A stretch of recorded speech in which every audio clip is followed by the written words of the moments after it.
जो खानदानी लोग हैं वो मिजाज रखते हैं आजिज़ी का। तुम्हारा लहजा बता रहा है तुम्हारी दौलत नई नहीं। दहशतगर्दी के केसेस जो हैं वो आम अदालतों में नहीं चल सकते। दो चीजें नोट करें, एक बाबर आजम सेंचुरी मारेगा। पानी का टेक ज्यादा रखें, नींद पूरी करें, आप गैर जरूरी तौर पे मुख्तलिफ पार्ट्स में ना बैठें।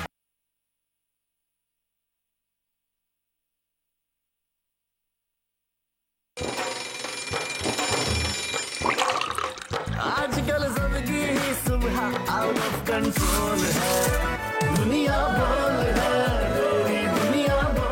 अस्सलाम वालेकुम नाजरीन, गुड मॉर्निंग, सुबह खैर, वेलकम टू दुनिया बोल है। और मैं हूं आपके साथ सहरिश जुहेब और आज पीर का रोज है फहीम साहब। बिल्कुल ऐसा ही है जी, पीर का दिन है, हफ्ते की शुरुआत हो रही है। इतवार के बाद जब पीर को हम आते हैं अपने कामों पर, स्कूल के लिए तैयारी होती है तो कुछ अजीब सी एक सुस्ती सी छाई रहती है, लेकिन उस सुस्ती के साथ साथ हमें ज़रूरत है एक मोटिवेशन की। और अगर मोटिवेशन के लिए हमें कोई अच्छा सा कोट ऑफ द डे मिल जाए सहरिश तो क्या ही बात है। तो आज का कोट ऑफ द डे ये है नाजरीन कि माफ़ करने की आदत डालें, क्योंकि इख्तिलाफ के बावजूद एहतराम से पेश आना कमज़ोरी नहीं बल्कि ख़ानदानी होने की दलील है। इसी के ऊपर शायर क्या कहता है कि जो ख़ानदानी लोग हैं वो मिजाज रखते हैं आजिज़ी का। तुम्हारा लहजा बता रहा है तुम्हारी दौलत नई नहीं है। तो जो ख़ानदानी लोग हैं वो आजिज़ी से पेश आते हैं, आजिज़ी रखिए। जी बिल्कुल, कोशिश मेरी ये होती है। वैसे आपको बाज़ में गुस्सा आता है? मुझे बहुत ज़्यादा गुस्सा आता है, तो फिर कंट्रोल कर लेते हैं या फिर आप? हाँ, मैं उसके फिर जस्ट कर लेता हूँ ना, मतलब आता है लेकिन वो फिर हम सहन कर लेते हैं। कहते हैं जी जैसे ही आपको गुस्सा आने लगे ना लाहौल पढ़ना शुरू कर दें। तो मेरी आदत है, मैं पढ़ना शुरू कर देता हूँ। सख्त चिढ़ होती है नाजरीन कि जिनको गुस्सा आता है तो बिल्कुल वो नहीं देखते कि सामने कौन खड़ा है और हम क्या बोल रहे हैं। हाँ। और जैसे ही गुस्सा ठंडा हो जाता है तो फिर वो ऐसे करेंगे कि आपको फूलों में तोल देंगे, आपसे अच्छा इंसान ही कोई नहीं। और वो जो हर्ट उन्होंने किया होता है ना, वो फिर वो चाहते हैं कि जी उसको भूल जाया जाए।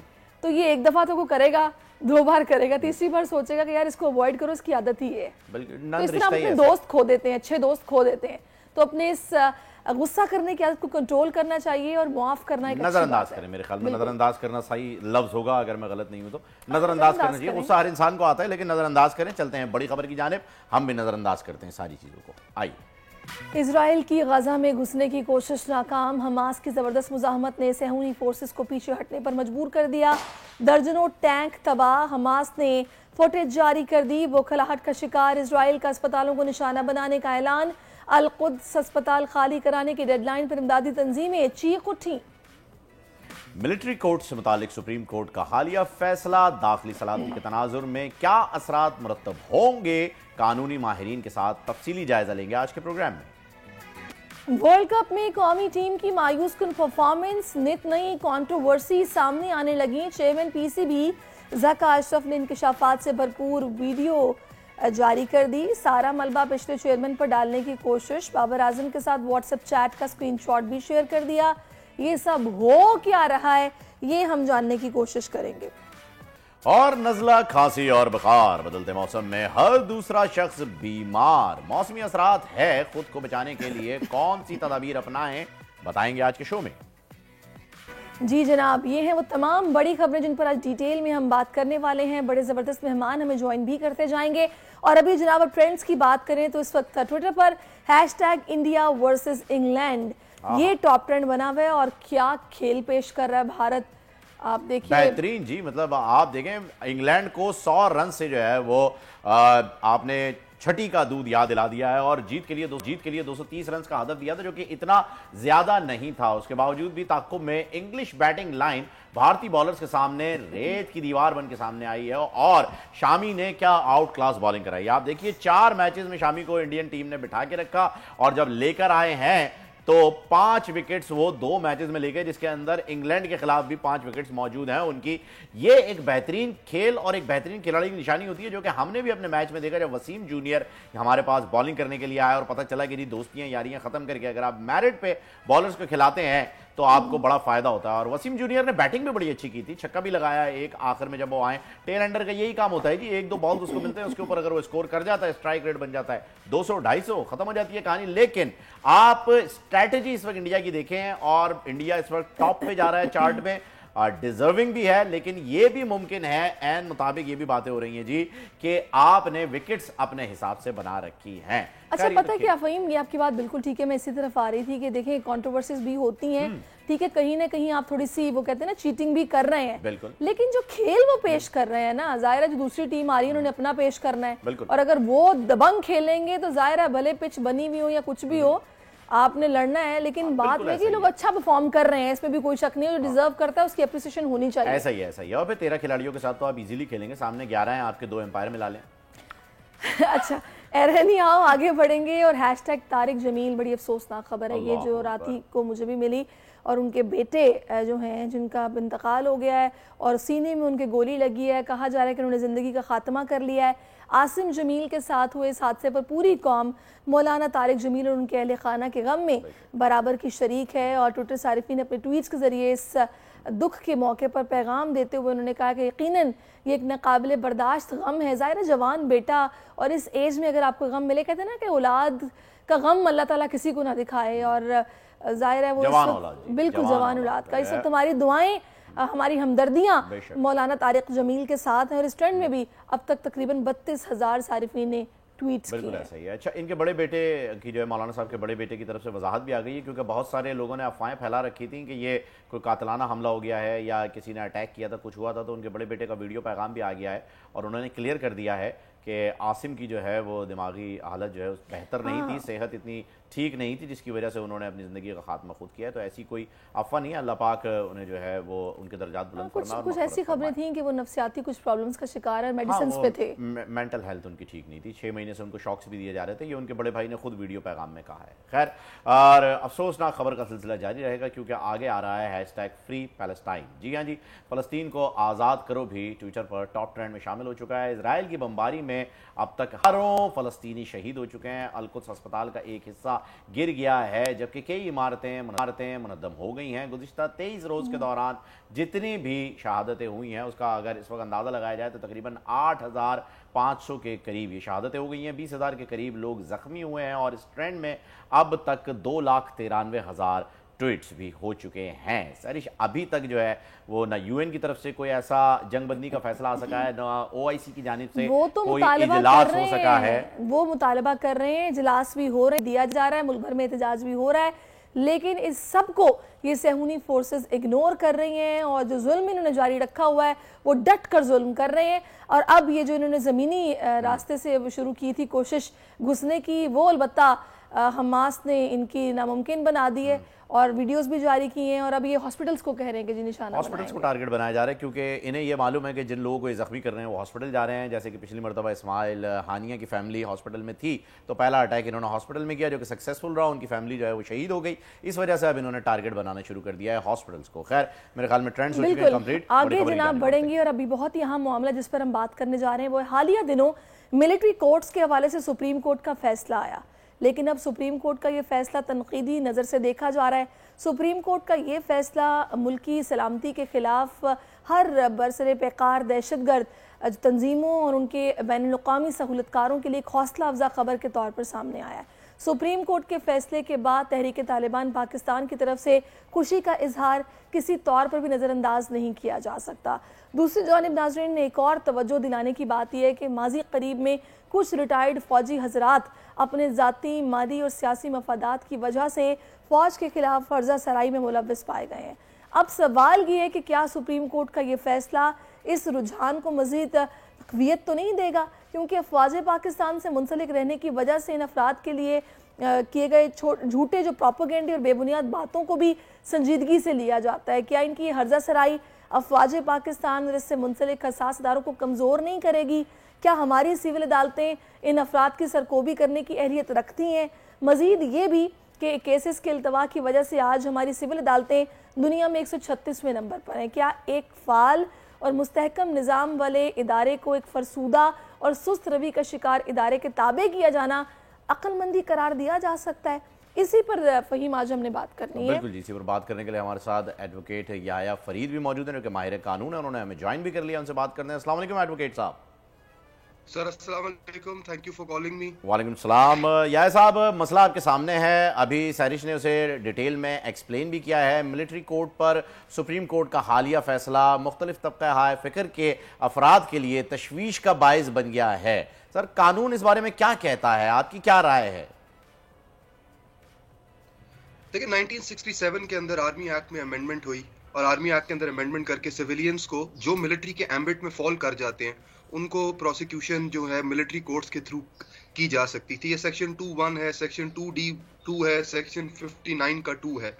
और इसके कुछ कंडीशंस हैं 5 कंडीशंस हैं जिसमें स्पाइंग आ जाता है, मिलिट्री इंस्टॉलेशंस के ऊपर अटैक्स आ जाता है, मिलिट्री के जो सीक्रेट्स होते हैं उनको, नेशनल सीक्रेट्स जो होते हैं उनको अगर आप एक्सपोज करते हैं, तो इस तरह की कुछ कंडीशंस थी।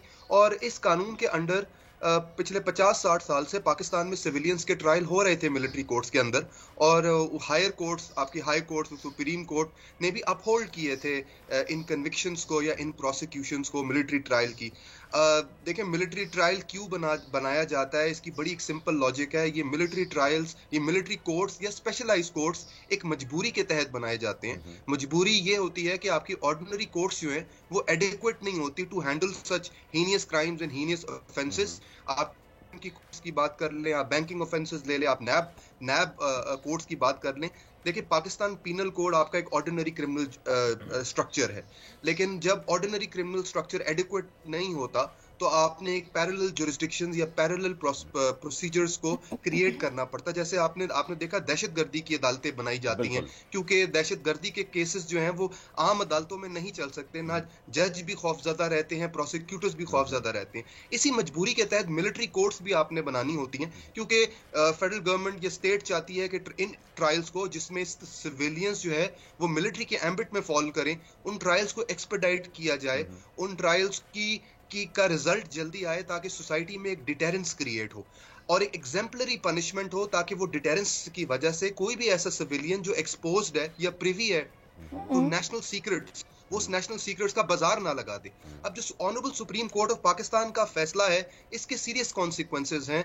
उसकी वजह यह है कि देखिए, मिलिट्री के अंदर 10-15% आपके सिविलियंस काम करते हैं। सिविलियंस हसास अदारों में भी काम करते हैं, आपकी टेक्निकल फील्ड्स जिस तरह इंजीनियरिंग है, FW है, और ये जो सिविलियंस है they are privy to sensitive information as well.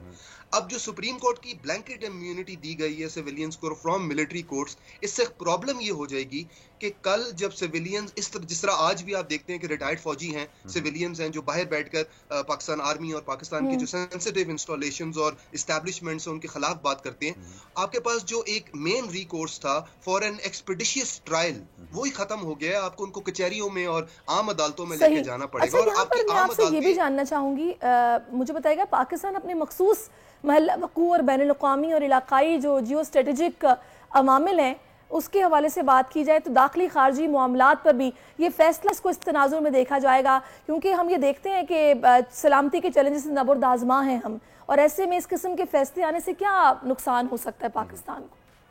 देखिए, बिल्कुल आप ठीक कह रही है। देखिए, कानून साजी जब की जाती है तो वो किसी स्पेसिफिक इंसिडेंट को लेके नहीं की जाती, उसमें आपने अपना सोशल, पॉलिटिकल और नेशनल सिक्योरिटी डिलेमा को डील करना होता है, इसलिए आप कानून बनाते हैं। और उसी तरीके से कानून की तशरीह भी जब की जाती है तो आपने अपने प्रैक्टिकल कॉन्सिक्वेंसेस और सीरियस कॉन्सिक्वेंसेस देखने होते हैं। और पाकिस्तान, जैसे आपने कहा कि उसमें एक नेशनल सिक्योरिटी का डिलेमा इंपॉर्टेंट है, जियोग्राफिकल रीजन्स है, हिस्टोरिकल रीजन्स है, और दुनिया में ये सिर्फ पाकिस्तान एक वाहिद मुल्क नहीं है जहां पे भी इस तरह के नेशनल सिक्योरिटी डिलेमास होते हैं। मैं आपको एग्जांपल दे देता हूँ, फिलीपींस है, यूक्रेन है, टर्की है, कोलंबिया है, बांग्लादेश है, नाइजीरिया है, इंडिया है, जहां पे भी नेशनल सिक्योरिटी डिलेमास होते हैं वहां पे मिलिट्री कोर्ट्स एस्टैब्लिश की जाती हैं और सिविलियंस का ट्रायल होता है अगर वो उस एम्बिट के अंदर फॉल कर जाते हैं। अब हमारे कुछ जो लिबरल वकील हैं और लिबरल एक्टिविस्ट हैं वो अमेरिका की एग्जांपल देते हैं। देखिए, अमेरिका की एग्जांपल बहुत गलत एग्जांपल है। अमेरिका के ऑर्डिनरी कोर्ट्स पाकिस्तान के ऑर्डिनरी कोर्ट्स की तरह ऑपरेट नहीं करते। वहां पे सजाएं जो हैं वो 6-6 सालों में नहीं मिलती, बेल 2-2 दिनों में नहीं मिलती। यहाँ पे तो बेल आपको 2 दिन में मिलती है, फिर आप मुल्क से बाहर भाग जाते हैं और मुल्क से बाहर बैठकर फौज की या हमारे दीगर अदारों की बुराइयां शुरू कर देते हैं और स्टेट के सीक्रेट्स को एक्सपोज कर देते हैं। देखिए, ये एक साइकिल है जिसमें हम अगर तो देखें, ये जो लॉ मेकर्स हैं और लॉ की तशरीह करने वाले हैं उनको ये बात समझ लेनी चाहिए कि नेशनल सिक्योरिटी पाकिस्तान की एक रियलिटी है, आप इससे भाग नहीं सकते। सकते, आप इसको इग्नोर नहीं कर सकते। आपने अपनी लॉ मेकिंग और आपने अपनी जजमेंट मेकिंग में नेशनल सिक्योरिटी के पॉइंट ऑफ व्यू को माइंड में रखना है, क्योंकि उसी तरीके से आपकी जजमेंट जो है वो इम्प्लीमेंटेबल बनेगी। ये जो जजमेंट है, ये जो ब्लैंकेट इम्यूनिटी दे देना, इससे तो इसके तो अनइंटेंडेड कॉन्सिक्वेंसेज होने वाले। अच्छा याया साहब, यहाँ मैं आपको थोड़ा सा रोकते हुए एक पॉइंट और ऐड कर लीजिएगा इसी के अंदर, क्योंकि आप इस चीज को एक्सप्लेन करने लगे। खैर, ये सुप्रीम कोर्ट का फैसला है और ऑनरेबल सुप्रीम कोर्ट ने ये फैसला दिया है, हम इसे चैलेंज नहीं कर रहे हैं, हम जानना चाह रहे हैं कि दर हकीकत इसके क्या मुहर्रिकात जो है वो सामने आ सकते हैं। इसी के तनाजुर में मुल्की सलामती के खिलाफ हर सर पैकार दहशतगर्द तंजीमों और उनके बैनुल-अक़वामी सहूलतकारों के लिए एक हौसला अफजा खबर है ये, और उन्होंने सेलिब्रेट भी किया है इसे। तो इस चीज को भी जरा ऐड ऑन कर लीजिएगा अपनी एक्सप्लेनेशन के दौरान। देखिए, क्राइम दो तरह के होते हैं। एक क्राइम है आपका ऑर्डिनरी क्राइम, जो प्राइवेट सिटीजन्स के खिलाफ होता है, उसके लिए आपने अपनी ऑर्डिनरी अदालतें बनाई होती हैं। फिर कुछ क्राइम्स है जो स्टेट के खिलाफ होते हैं, उसके अंदर भी कुछ हीनियस क्राइम्स आ जाते हैं, जैसे टेररिज्म था। उसी तरीके से जो मिलिट्री या नेशनल सिक्योरिटी के खिलाफ क्राइम होता है, वो भी एक हीनियस क्राइम और ऑफेंस अगेंस्ट द स्टेट आता है। उसके लिए आपने, अब देखिए, पनिशमेंट के दो ही रीजंस हैं। या तो आप सोसाइटी में रिफॉर्म लेकर आना चाहते हैं, लेकिन दूसरा बहुत इंपॉर्टेंट रीजन ये है कि आपने सोसाइटी में डिटेरेंस क्रिएट करनी है। और उस डिटेरेंस क्रिएट करने के लिए आपने एग्जाम्पलरी कानून बनाने और एग्जाम्पलरी पनिशमेंट्स देनी है। मिलिट्री का जो पूरा कोर्ट का सिस्टम है, ये एक डिटेरेंस क्रिएट करने के लिए बनाया जाता है कि जो भी सिविलियन अगर मिलिट्री के एम्बिट में फॉल कर जाए, वो कोई कॉन्ट्रैक्टर है, वो कोई हसास अदारे में काम करता है, तो एक डिटेरेंस रहे कि आप स्टेट के सीक्रेट्स से प्रिवी हैं, तो आप कल जाके उसको बाजार में बेचना ना शुरू कर दें, या और आपको हो कि कोई मसला नहीं है, मैं तो बाद में मेरे पे FIR कटेगी, मैं एक वकील हायर करूंगा, मेरी बेल होगी, मैं मुल्क से फरार हूंगा, बाहर बैठ के फिर से कैंपेन शुरू कर दूंगा।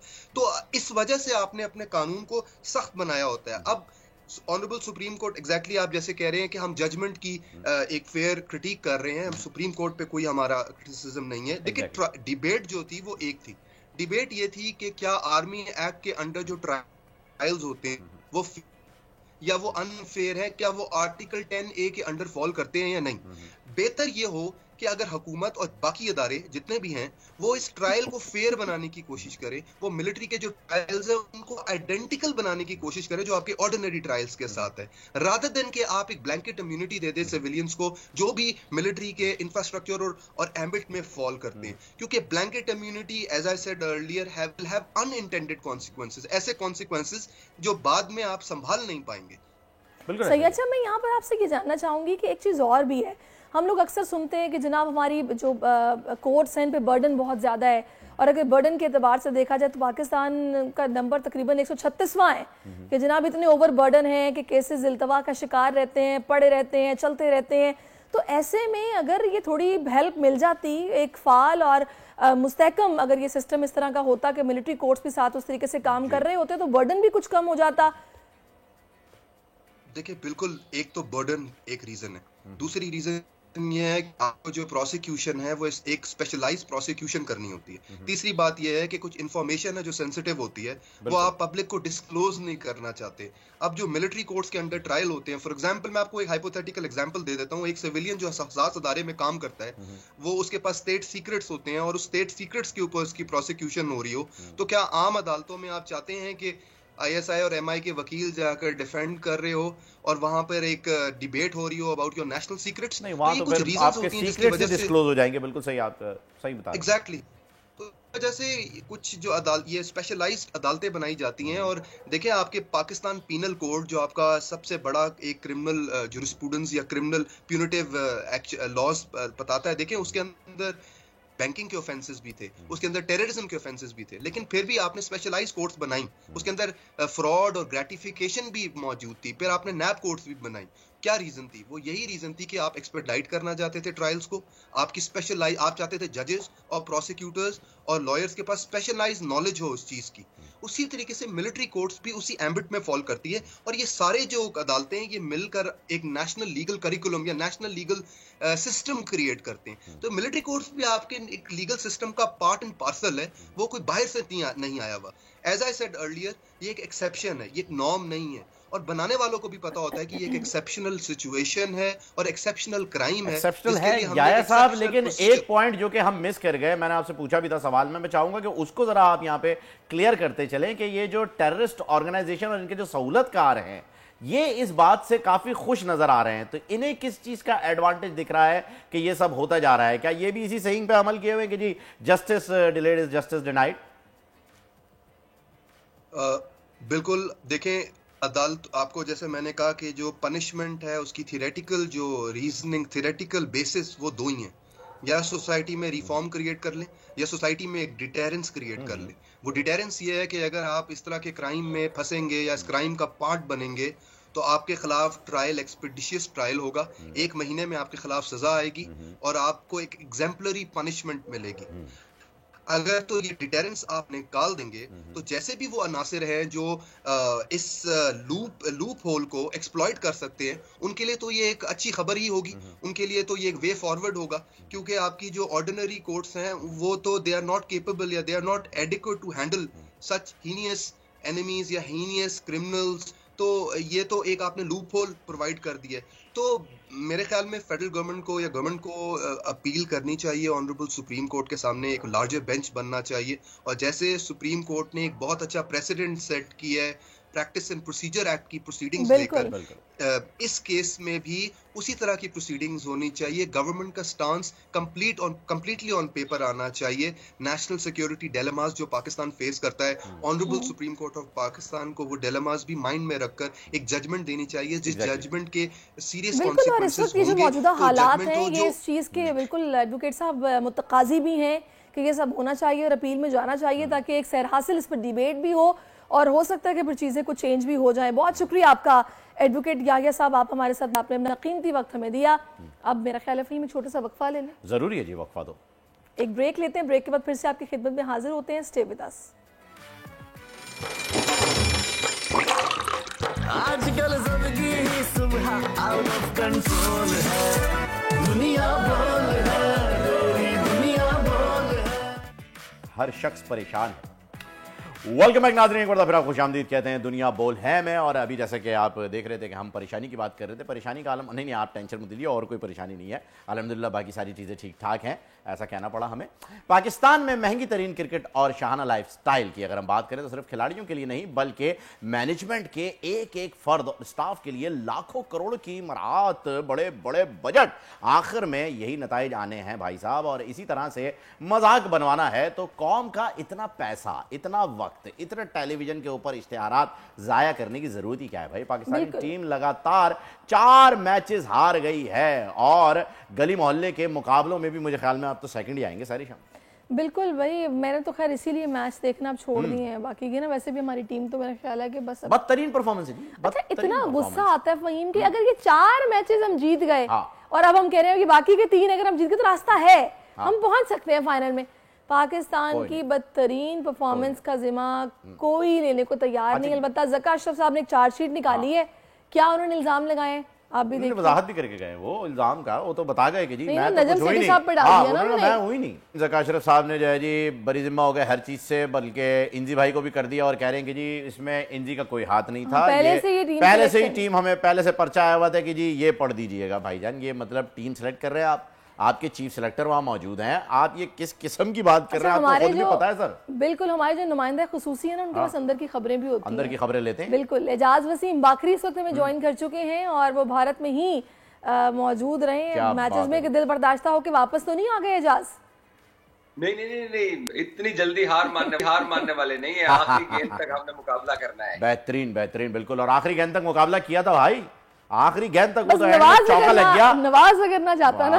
ये जो दोस्तियां है ना, इजाज साहब जरा ड्रेसिंग रूम का हाल आपने एक बार पहले भी बताया था, जब शाहीन की शादी में बाबर को कराची फ्लाई करके आना पड़ा जबकि इनवाइटेड वो वलीमे में थे, लेकिन फिर भी जो है वो यहाँ आए ये तासुर देने के लिए कि जी हम दोस्त हैं। और ये खबर आपने ही ब्रेक की थी पूरे मीडिया पर, तो हम चाहेंगे कि जरा ये नवाज ने जो ये किया है, ये ग्राउंड में ही जो है बाबर ने अपना रिएक्शन दे दिया था कि ये तूने क्या किया मेरे दोस्त, तू मेरा मैच विनर था, ओए होए होए होए होए होए, ये सारी चीजें। फिर ड्रेसिंग रूम का क्या हाल अहवाल हुआ, जरा कोई अंदर की खबर तो निकाल के दें। देखिए, मैं कल यहाँ कोलकाता में पाकिस्तानी टीम के होटल में रहा, वहां फखर जमान की मीडिया टॉक भी हुई और ऐसा कुछ भी नहीं है जो ड्रेसिंग रूम के अंदर बाबर की अपने प्लेयर्स के साथ जो गुस्से में बात कोलंबो में हुई थी, इस बार यहाँ इंडिया में ऐसी कोई चीज नहीं हुई है। कोलंबो में तो बाबर के सामने एक सीनियर प्लेयर ने बोलना शुरू कर दिया था, तब वहां से खबर आई थी। जी जी, जहां तक मोहम्मद नवाज ने वो जो आखिरी गेंद फेंका साउथ अफ्रीका के खिलाफ, देखिए वो बॉलर से गलती हो जाती है और हमें इतना मार्जिन तो देना चाहिए। हालांकि बाबर ने बिल्कुल ऑफ साइड की फील्ड लगाई हुई थी। अच्छा, वैसे जान उससे पहले जो हारिस की बॉल थी ना, जिसपे डिसीजन के लिए एम्पायर के पास फैसला गया था, आई थिंक सो वो आउट था, और अगर वो दे देता तो शायद हम ये मैच जीत भी जाते। देखिए, हरभजन सिंह भारत से उनका ताल्लुक है, उन्होंने इसके ऊपर ट्वीट किया था कि अंपायर कॉल के ऊपर जब विकेटों को बॉल लग जाती है तो फिर अंपायर कॉल में अगर अंपायर की उंगली खड़ी नहीं होती है तो इसका मतलब है कि आप फील्डिंग साइड के साथ ज्यादती कर रहे हो। तो इसके ऊपर पूरी दुनिया के अंदर आवाज उठी है कि पाकिस्तान को वो आउट मिलना चाहिए था। और पाकिस्तान ने भी जो है उसके ऊपर पूरी एक्सप्लेनेशन वीडियो बनाई है, सबने यही कहा है, बिल्कुल सही कह रहे हैं आप कि वो आउट था, लेकिन मैंने जैसे कि बताया कि इंडिया 13 खिलाड़ियों के साथ खेलता है। नहीं, मैं ऐसा नहीं कहूंगा कि वो 13 खिलाड़ियों के साथ खेलता है। देखें, हमें अप्रिशिएट करना चाहिए, उन्होंने जिस तरीके से अपने 6 मैचेस जीते हैं और जिस तरीके से उन्होंने कल रात वर्ल्ड चैंपियन इंग्लैंड को 129 रन के ऊपर ऑल आउट किया है, और जिस तरीके से इंडिया के बॉलर्स उनके बल्लेबाज रिस्पॉन्ड कर रहे हैं, हमें अप्रिशिएट करना चाहिए। नहीं, इंडिया अच्छा खेल रहा है जहाज, इंडिया अच्छा खेल रहा है। मैं ये नहीं कह रहा कि इंडिया, जब मैं कह रहा हूं कि नहीं इंडिया 13 खिलाड़ियों के साथ खेलता है, तो मेरा मतलब है बीसीसीआई, उसका इन्फ्लुएंस है आईसीसी पे। आप ठीक है, आप इंडिया में बैठे हुए आप नहीं कह पाएंगे, लेकिन हम तो पाकिस्तान में, हम तो कहें। नहीं, ऐसा नहीं है, जहां पे जो टीम बुरा खेलती है, जो चीजें गलत होती है उनके ऊपर बात भी की जाती है। लेकिन अगर मैं इस वर्ल्ड कप के अंदर जो टीमें, एशियन टीमें परफॉर्म कर रही हैं, आज देखें अफगानिस्तान और श्रीलंका का आपस में मुकाबला है, तो इसमें से जो भी टीम जीतेगी पाकिस्तान से ऊपर चली जाएगी पॉइंट्स टेबल के ऊपर, पाकिस्तान और नीचे आ जाएगा। नहीं तो अभी क्रिकेट ही अच्छी नहीं खेली है। अच्छी नहीं खेली है, बिल्कुल। ये जो ज़का अशरफ साहब अभी सारी बात कर रहे हैं और ये कह रहे हैं कि जी बिल्कुल पूछा तो जाएगा, जवाब दे तो होना पड़ेगा, लेकिन इंजी भाई का भी कोई इसमें हाथ नहीं है, ये पहले से ही ये सिलेक्शन हो चुकी थी, और नजम सेठी साहब का वो उन्होंने किस्म का उन्होंने हवाला दिया कि भाई उन्होंने ही सब किया हुआ था पहले से। देखिए, मैं आपको इसकी ना बैकग्राउंड बताता हूँ, इसकी एक्चुअल सिचुएशन क्या है। जब एशिया कप में पाकिस्तान को श्रीलंका में शिकस्त हुई थी और पाकिस्तानी टीम का बहुत बुरा हाल था, यहां तक कि प्लेयर्स के आपस में चपकलेश भी हो चुका था, तो सारे लोग लाहौर पहुंचे, चीफ सिलेक्टर भी, कप्तान भी, शादाब को पिंडी से बुलाया गया था, सब लोग वहां पर बैठे। मिकी ऑर्थर पाकिस्तान में नहीं थे, वो जूम के ऊपर मौजूद थे। तो ये बात चौधरी ज़का अशरफ ने दुरुस्त की है कि कप्तान बाबर आजम और नायब कप्तान शादाब खान चाहते थे कि वर्ल्ड कप के लिए पाकिस्तान का स्क्वाड तब्दील ना किया जाए।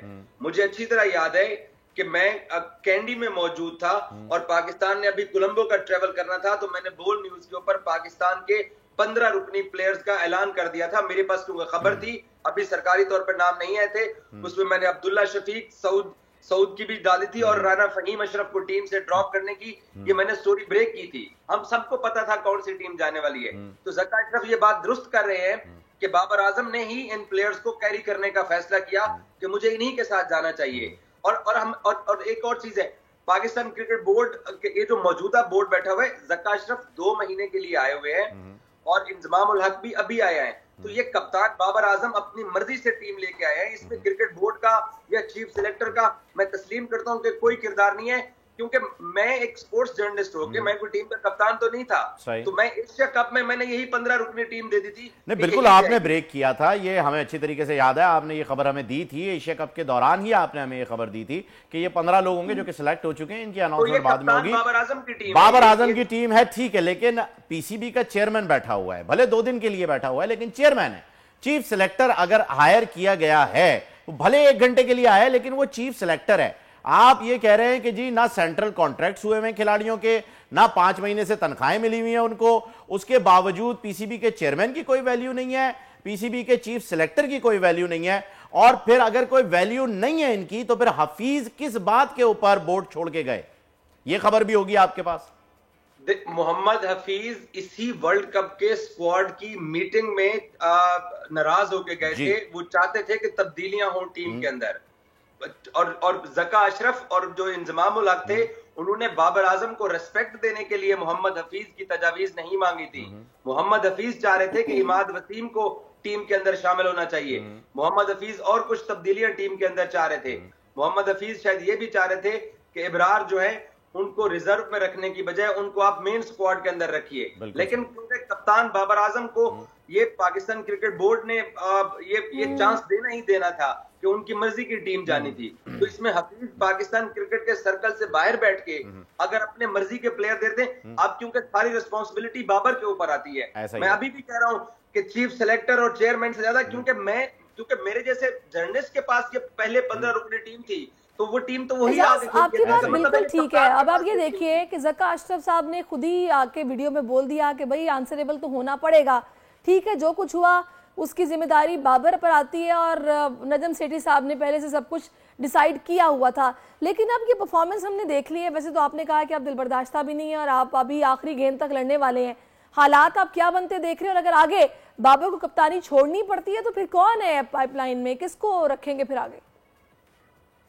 सैरिश, मेरा नहीं ख्याल कि बाबर आजम को पाकिस्तान क्रिकेट बोर्ड कप्तानी से हटाने जा रहे हैं, और खबर भी यही है कि बाबर आजम को कप्तानी से हटाने जा रहे हैं। तो सरफराज से जो मुलाकातें हो रही हैं वो सही नहीं है, यानी आप ये कह रहे हैं वो सरफराज से मुलाकातों का इससे कोई ताल्लुक नहीं है कप्तानी से? सरफराज से मुतालिक, सरफराज पाकिस्तान क्रिकेट बोर्ड का एम्प्लॉई है, शाहनवाज थानी पाकिस्तान क्रिकेट बोर्ड के एम्प्लॉई है। सरफराज पाकिस्तान के सबसे बड़े डोमेस्टिक क्रिकेट सीजन कैद आजम ट्रॉफी का विनर कैप्टन है और साबका कप्तान है। ज़का अशरफ के साथ मिले हैं, लेकिन उनको कप्तानी देने के हवाले से ऐसी कोई खबर नहीं है। मैं आपको ये अपने मुसद्दिका ज़राए से बता रहा हूं कि पाकिस्तान क्रिकेट टीम ने इस वर्ल्ड कप की कैंपेन अपनी खत्म करनी है 11 नवंबर को। खिलाड़ी 15 दिन के लिए पाकिस्तान जाएंगे। 3 या 4 दिसंबर को पाकिस्तान क्रिकेट टीम ने ऑस्ट्रेलिया चले जाना है, जहां 3 टेस्ट मैचेस हैं, तो बाबर ही कप्तान होंगे। और फिर हमने न्यूजीलैंड में जनवरी में 5 T20 ठीक है, ये आगे पूरा स्केड्यूल है, बाबर ही कप्तान होंगे। मेरी बात सुनिए, कोशिश जरूर की जा रही है, लॉबी जरूर की जा रही है, लेकिन उसके पीछे एक प्रॉब्लम है। अगर आप बाबर को कप्तानी से हटाते हैं व्हाइट बॉल की कप्तानी से, तो एक तबका बैठा हुआ है, वो कहते हैं कि जी शाहीन शाह अफरीदी 2 PSL जीत चुका है, शाहीन को कप्तान बनाइए। तो आप उस शादाब का क्या करेंगे जिसको आपने 4 साल से नायब कप्तान बना के तैयार करने की कोशिश की है? आप उस रिजवान का क्या करेंगे जो बाबर के बाद जो दूसरा शायद ऐसा टीम के अंदर मेंबर नजर आता है। वैसे एजाज शादाब के बारे में तो मैंने सोशल मीडिया पर कुछ लोगों से के व्यूज ये भी सुने हैं कि इसने झूठ बोला है, ये बहाना बना रहे इंजरी का, ऐसा कुछ भी नहीं है, परफॉर्म नहीं कर पा रहे और आड़ में जनाब ये इंजरी की इस तरह की बातें कर रहे हैं। तो जब परफॉर्मेंस उनकी नहीं है तो फिर आप कैसे उनकी उनका नाम रख रहे हैं? अगर नहीं होते बाबर तो शादाब भी है। मैं शादाब को कप्तानी का उम्मीदवार नहीं कह रहा, मैं उस सीक्वेंस की बात कर रहा हूं जो एक इदारा अपने नायब कप्तान के ऊपर स्पेंड करता है, उसकी बात कर रहा हूं। एक तसलसल के साथ आपने कप्तानी रोटेट करनी होती है ना, तो इसलिए मैं आपको ये मेरी इत्तलात यही है कि ये कप्तानी वाली कंट्रोवर्सी में पाकिस्तान क्रिकेट बोर्ड नहीं पढ़ रहा। ये हमारे साबिक क्रिकेटर्स पढ़े रहे हैं, उसमें मीडिया पढ़ा रहे हैं, उसमें सोशल मीडिया पढ़ा रहे हैं। क्रिकेट बोर्ड इस वक्त पोजीशन में नहीं है कि वो कप्तान बदलेंगे। अच्छा, वाइस कप्तान जो नायब कप्तान होता है उसे चेंज करना हमारे कोई मुश्किल काम नहीं है। जैसे असद को भी जो है वो हटाया गया था और ऐसे 1-2 एग्जांपल्स और भी हैं जिन्हें हटा दिया गया था, वो परफॉर्म नहीं कर पा रहे थे, क्योंकि खिलाड़ी परफॉर्म करेगा तब जाके वो टीम में होगा। अगर वो टीम में होगा तो वो या तो नायब कप्तान होगा, फिर कप्तान होगा। ये सारी चीजें तो परफॉर्मेंस से रिलेटेड ही हैं कि आप अच्छा परफॉर्म कर रहे हैं या नहीं कर रहे हैं। आपने बताया कि जी कप्तान चेंज नहीं हो रहा है, कप्तान यही है, ऑस्ट्रेलिया के टूर पे भी यही रहेगा और न्यूजीलैंड पर भी जो है वो आपने बताया है कि बाबर ही कप्तान रहेंगे। ये फैसला आपके पास एक बड़ी खबर, एक बड़ा नाम घूम रहा है इस वक्त सोशल मीडिया पे भी, मार्केट में भी, ये मुर्शिद की जानिब से खबर आई हुई है, और अगर है तो ये मुर्शिद है कौन? नहीं, मुर्शिद की तरफ से नहीं है। मैं उन सर्कमस्टांसेस की बात आपको बता रहा हूं। एक और चीज देखिए ना, 5 नवंबर को पाकिस्तान क्रिकेट बोर्ड की मैनेजमेंट कमेटी के सरबराह ज़का अशरफ साहब का निगरान वजीर आजम पाकिस्तान अनवार उल हक काकड़ साहब ने फैसला करना है कि 5 नवंबर को, क्या 6 नवंबर को ज़का साहब चेयरमैन होंगे या नहीं होंगे। पहले तो ज़का साहब की जॉब सेव होनी है। पाकिस्तान ने आखिरी मैच खेलना है 11 नवंबर को इंग्लैंड के साथ इस वर्ल्ड कप के अंदर। तो उन हालात के अंदर मुझे ये दिखाई दे रहा है कि कप्तान तब्दील होने नहीं जा रहा, और अगर कप्तान तब्दील करेंगे तो ये बदकिस्मती से पाकिस्तान सुपर लीग की जो फ्रेंचाइजेस के जो कुछ लोग पीछे बैठ के डोरियां हिला रहे हैं, सोशल मीडिया पे कैंपेन चलवा रहे हैं, और उसमें पाकिस्तान क्रिकेट बोर्ड के मौजूदा जो अफसरान है उनका भी उसमें कसूर है कि वो देखें ये कितनी बड़ी ज्यादती है कि बाबर आजम का स्क्रीन शॉट गुज़श्ता रात से टीवी चैनल्स के ऊपर चल रहा है और वो अपने चेयरमैन ने खुद ही दिखाया है ना, वो तो चेयरमैन साहब ने खुद ही शो किया है। वही बाबर आजम मैसेज कर रहे हैं चीफ ऑपरेटिंग ऑफिसर को कि सलमान भाई मेरी चेयरमैन के साथ कोई मुलाकात नहीं हुई है, और वो लीक होके तो मीडिया के ऊपर चल रहा है। तो पाकिस्तान क्रिकेट बोर्ड को भी अपने प्लेयर्स को ऐसे डिसरिस्पेक्ट नहीं करना चाहिए। England world champion, double world champion होना चाहिए था। बिल्कुल सही कह रहे हैं एजाज। लेकिन एजाज साहब फिर मुझे ये बताएगा कि आप भारत में मौजूद हैं, यहाँ पर बात सारी परफॉर्मेंस पर आकर रुकी हुई है कि उस पर क्वेश्चन मार्क लग रहे हैं, तभी ये सारी कंट्रोवर्सीज भी क्रिएट हो रही हैं, बहस भी हो रही है। आप कैसे एक्सपेक्टेशन रख रहे हैं कि अगले 3 मैचेस में जनाब कुछ ऐसी कारकर्दगी हो जाएगी कि सारे दाग ही धुल जाएंगे? देखिए, ये जो बाबर आजम अपनी मर्जी की टीम सिलेक्ट करके ले आए हैं, इसको चेयरमैन भी ये कह रहा है, अब इसमें से जो परफॉर्मर नहीं है उनको जाना पड़ेगा। और जो शादाब खान नायब कप्तानी के पीछे छुप के एक अरसा टीम के अंदर खेलते रहे, क्योंकि एशिया के अंदर ट्रेंड ही नहीं है कि अगर आपका नायब कप्तान नहीं परफॉर्म कर रहा तो उसको हम निकालते ही नहीं है। तो अब इन सारे प्लेयर्स को घर वापस जाना पड़ेगा जिन जिन की परफॉर्मेंस नहीं हुई है इस वर्ल्ड कप के अंदर, क्योंकि एशिया कप में भी इनकी परफॉर्मेंस नहीं हुई थी। उसके बावजूद पीसीबी ने बाबर को यही टीम ले जाने की इजाजत दी थी जो यहाँ आके परफॉर्म नहीं कर सकी है। एक तो प्लेयर्स चेंज होंगे, इसमें कोई शक वाली बात नहीं है। दूसरा, अब इस टीम के पास सिर्फ एक मुल्क की तौकीर के लिए, उस मुल्क की इज्जत के लिए इनको कम से कम अच्छे नोट के ऊपर वर्ल्ड कप खत्म करना चाहिए। और पाकिस्तान क्रिकेट बोर्ड के साथ जो इनके सेंट्रल कॉन्ट्रैक्ट या 5 महीने की तनख्वाहों का मसला चल रहा था, कल जब मैं टीम होटल पहुंचा तो पता चला कि ऊपर प्लेयर्स को ईमेल के जरिए सेंट्रल कॉन्ट्रैक्ट आ चुके हैं और वो प्रिंट निकाल के सिग्नेचर कर रहे हैं। और प्लेयर्स को जो उनके एजेंट कहते रहे वो उसी एजेंटों की हथे चढ़ के तकरीबन 6 महीने तक सेंट्रल कॉन्ट्रैक्ट ये लटका रहा है, और कल यहाँ कोलकाता के अंदर प्लेयर्स ने साइन किया है। तो इन प्लेयर्स को भी वो रिस्पॉन्ड करना है। इन प्लेयर्स को वो देखें, हम पाकिस्तानी कौम जो है वो इन प्लेयर्स की तरफ देखते हैं, और अगर इन प्लेयर्स ने अपनी मर्जी से अब इस वर्ल्ड कप का स्क्वाड सारा चूज करके लेके आए हैं तो अब छुट्टी भी होनी चाहिए। इसमें कोई दो राय नहीं है। चलिए देखते हैं एजाज क्या सूरत हाल बनती है और आगे चलकर क्या होता है। मतलब मैं कल के मैच को, ये जो लास्ट मैच हुआ है, इसको लेके वहीं इतनी मैं खूब पॉजिटिव थी, क्योंकि मैंने कुछ ज्योतिषी या फिर जैसे आगा बहिश्ती साहब से हमारी बात हुई थी, उन्होंने कहा था कि आप लिख के रख लें जनाब कि अगला मैच पाकिस्तान जीतेगा और ये जो ट्रॉफी है ये आ रही है। हमने लिख के रख लिया था, लेकिन वो मैच हम जीत नहीं पाए, आखिरी बॉल पे लग गया चौका। खैर, thank you so much Ejaz, आप हमारे साथ थे और बड़ी जबरदस्त खबर आपने ये भी दे दी है हमें। ये भी एक ब्रेकिंग न्यूज है कि कॉन्ट्रैक्ट साइन हो चुके हैं, प्रिंट आउट्स निकल आए हैं, कॉन्ट्रैक्ट साइन हो रहे हैं होटल के अंदर, और एक आध दिन के अंदर प्रेस कॉन्फ्रेंस भी आ जाएगी। ये भी एक अच्छी खबर है, लोगों का जो है वो अब हमारे जो खिलाड़ी हैं उनका ध्यान लगा रहेगा। उन बेचारों का भी क्या कसूर है जब 6 महीने में 3 चेयरमैन तब्दील हो गए और तीसरा वाला फिर से जो है वो तब्दील होने जा रहा है। खैर, अभी आपने जिक्र किया जी आगा बहिश्ती साहब की खबर का, तो आगा जान ने जो है वो हमें ज्वाइन कर लिया है पहाड़ों से। आए जरा आगा साहब से ही बात कर लेते हैं बोल प्रेडिक्शन में। अस्सलाम वालेकुम आगा साहब। जी अस्सलाम वालेकुम सर, वो अल्लाह के शुक्र, मैंने वो जाफरान से लिखा था तो मैं पानी में डाल के उसे घोल के पी सकता हूँ, जो आपने कहा था लिख के रख लें पाकिस्तान जीतेगा। सुने, मैं आपको एक ईमानदारी से बात बता जी जी जी जी मैं आपको दिल से, मैंने उस प्रेडिक्शन में भी कहा था कि अगर इधर से 3 देखे ना, हमने उस पिछले टीम के हिसाब करते ना जो खिलाड़ी खेले थे, वो लिस्ट था हमारे पास। इधर से पाकिस्तान की जो पिछले टीम से खेले थे उस हिसाब से अगर वो 3 साउथ अफ्रीका ने चेंज किए और 2 पाकिस्तान ने चेंज किया, ठीक है, हमारे भी तो हिसाब अगर आप जायचा बता दें तो वो तो अच्छा खेल गए ना जो चेंज किए। वसीम जूनियर को खिलाया, बेहतरीन खेल गया।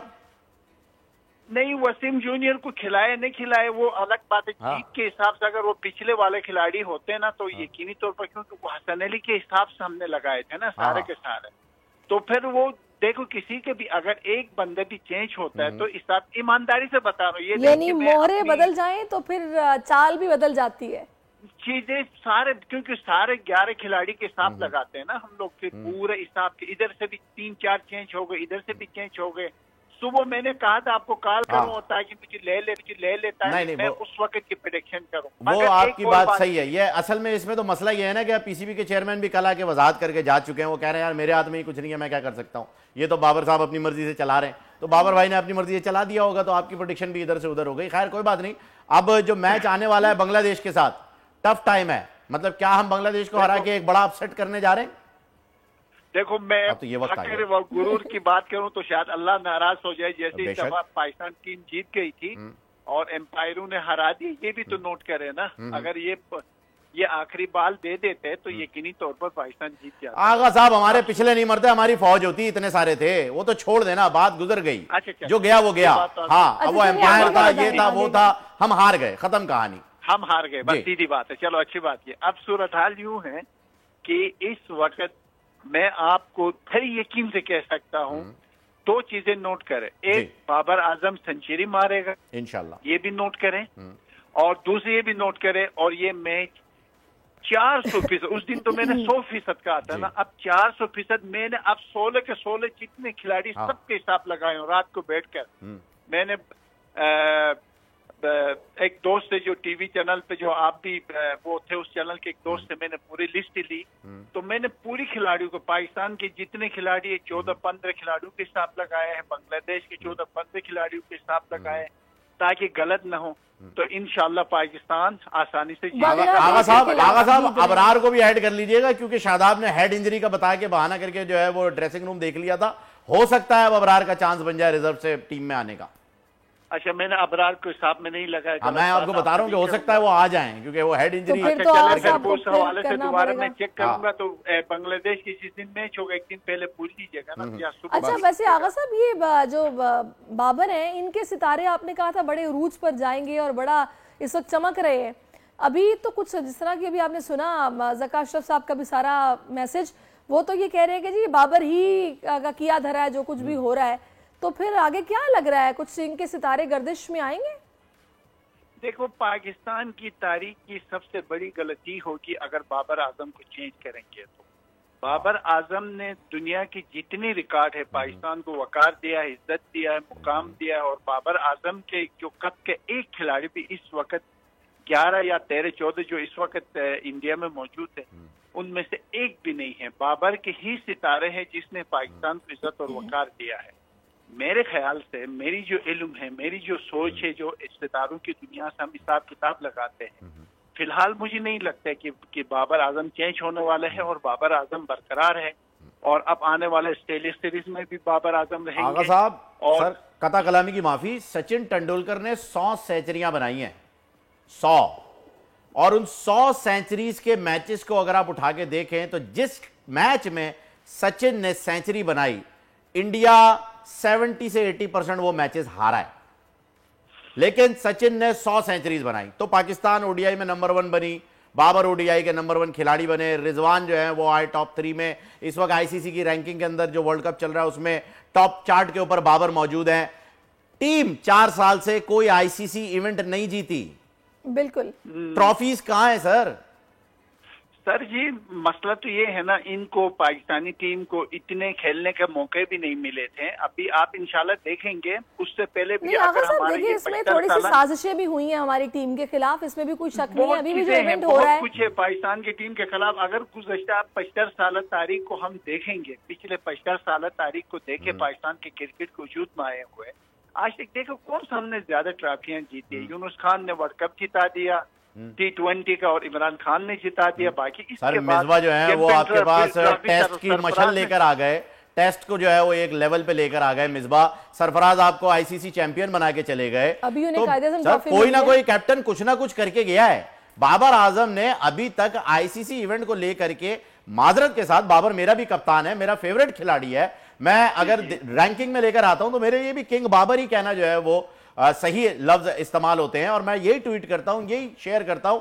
लेकिन सच तो नहीं गलत हो सकता ना, सच तो सच है। मगर आईसीसी की ट्रॉफी नहीं आई। अगर उसने कामयाबियां दिला भी दी थी मिसबाह उल हक ने, इस बात को तो आप इनकार नहीं कर सकते हो ना। पाकिस्तान 6, 7, 8 नंबर पे थी, आज पाकिस्तानी टेस्ट में कितने नंबर पे? आप ये तो देखे, 3रे नंबर पे है पाकिस्तानी टीम इस वक्त रनिंग में। तो बाबर आजम ने भी तो फतवार दिलाई ना, कितने टेस्ट जीते, ये भी तो देखा। अभी तो यंग है, छोटा सा लड़का है, अभी उसने वो जब अच्छा चले आगा साहब, बिल्कुल आप सही कह रहे हैं कि अभी लड़का है, ठीक है, चले जी, मौका मिलना चाहिए।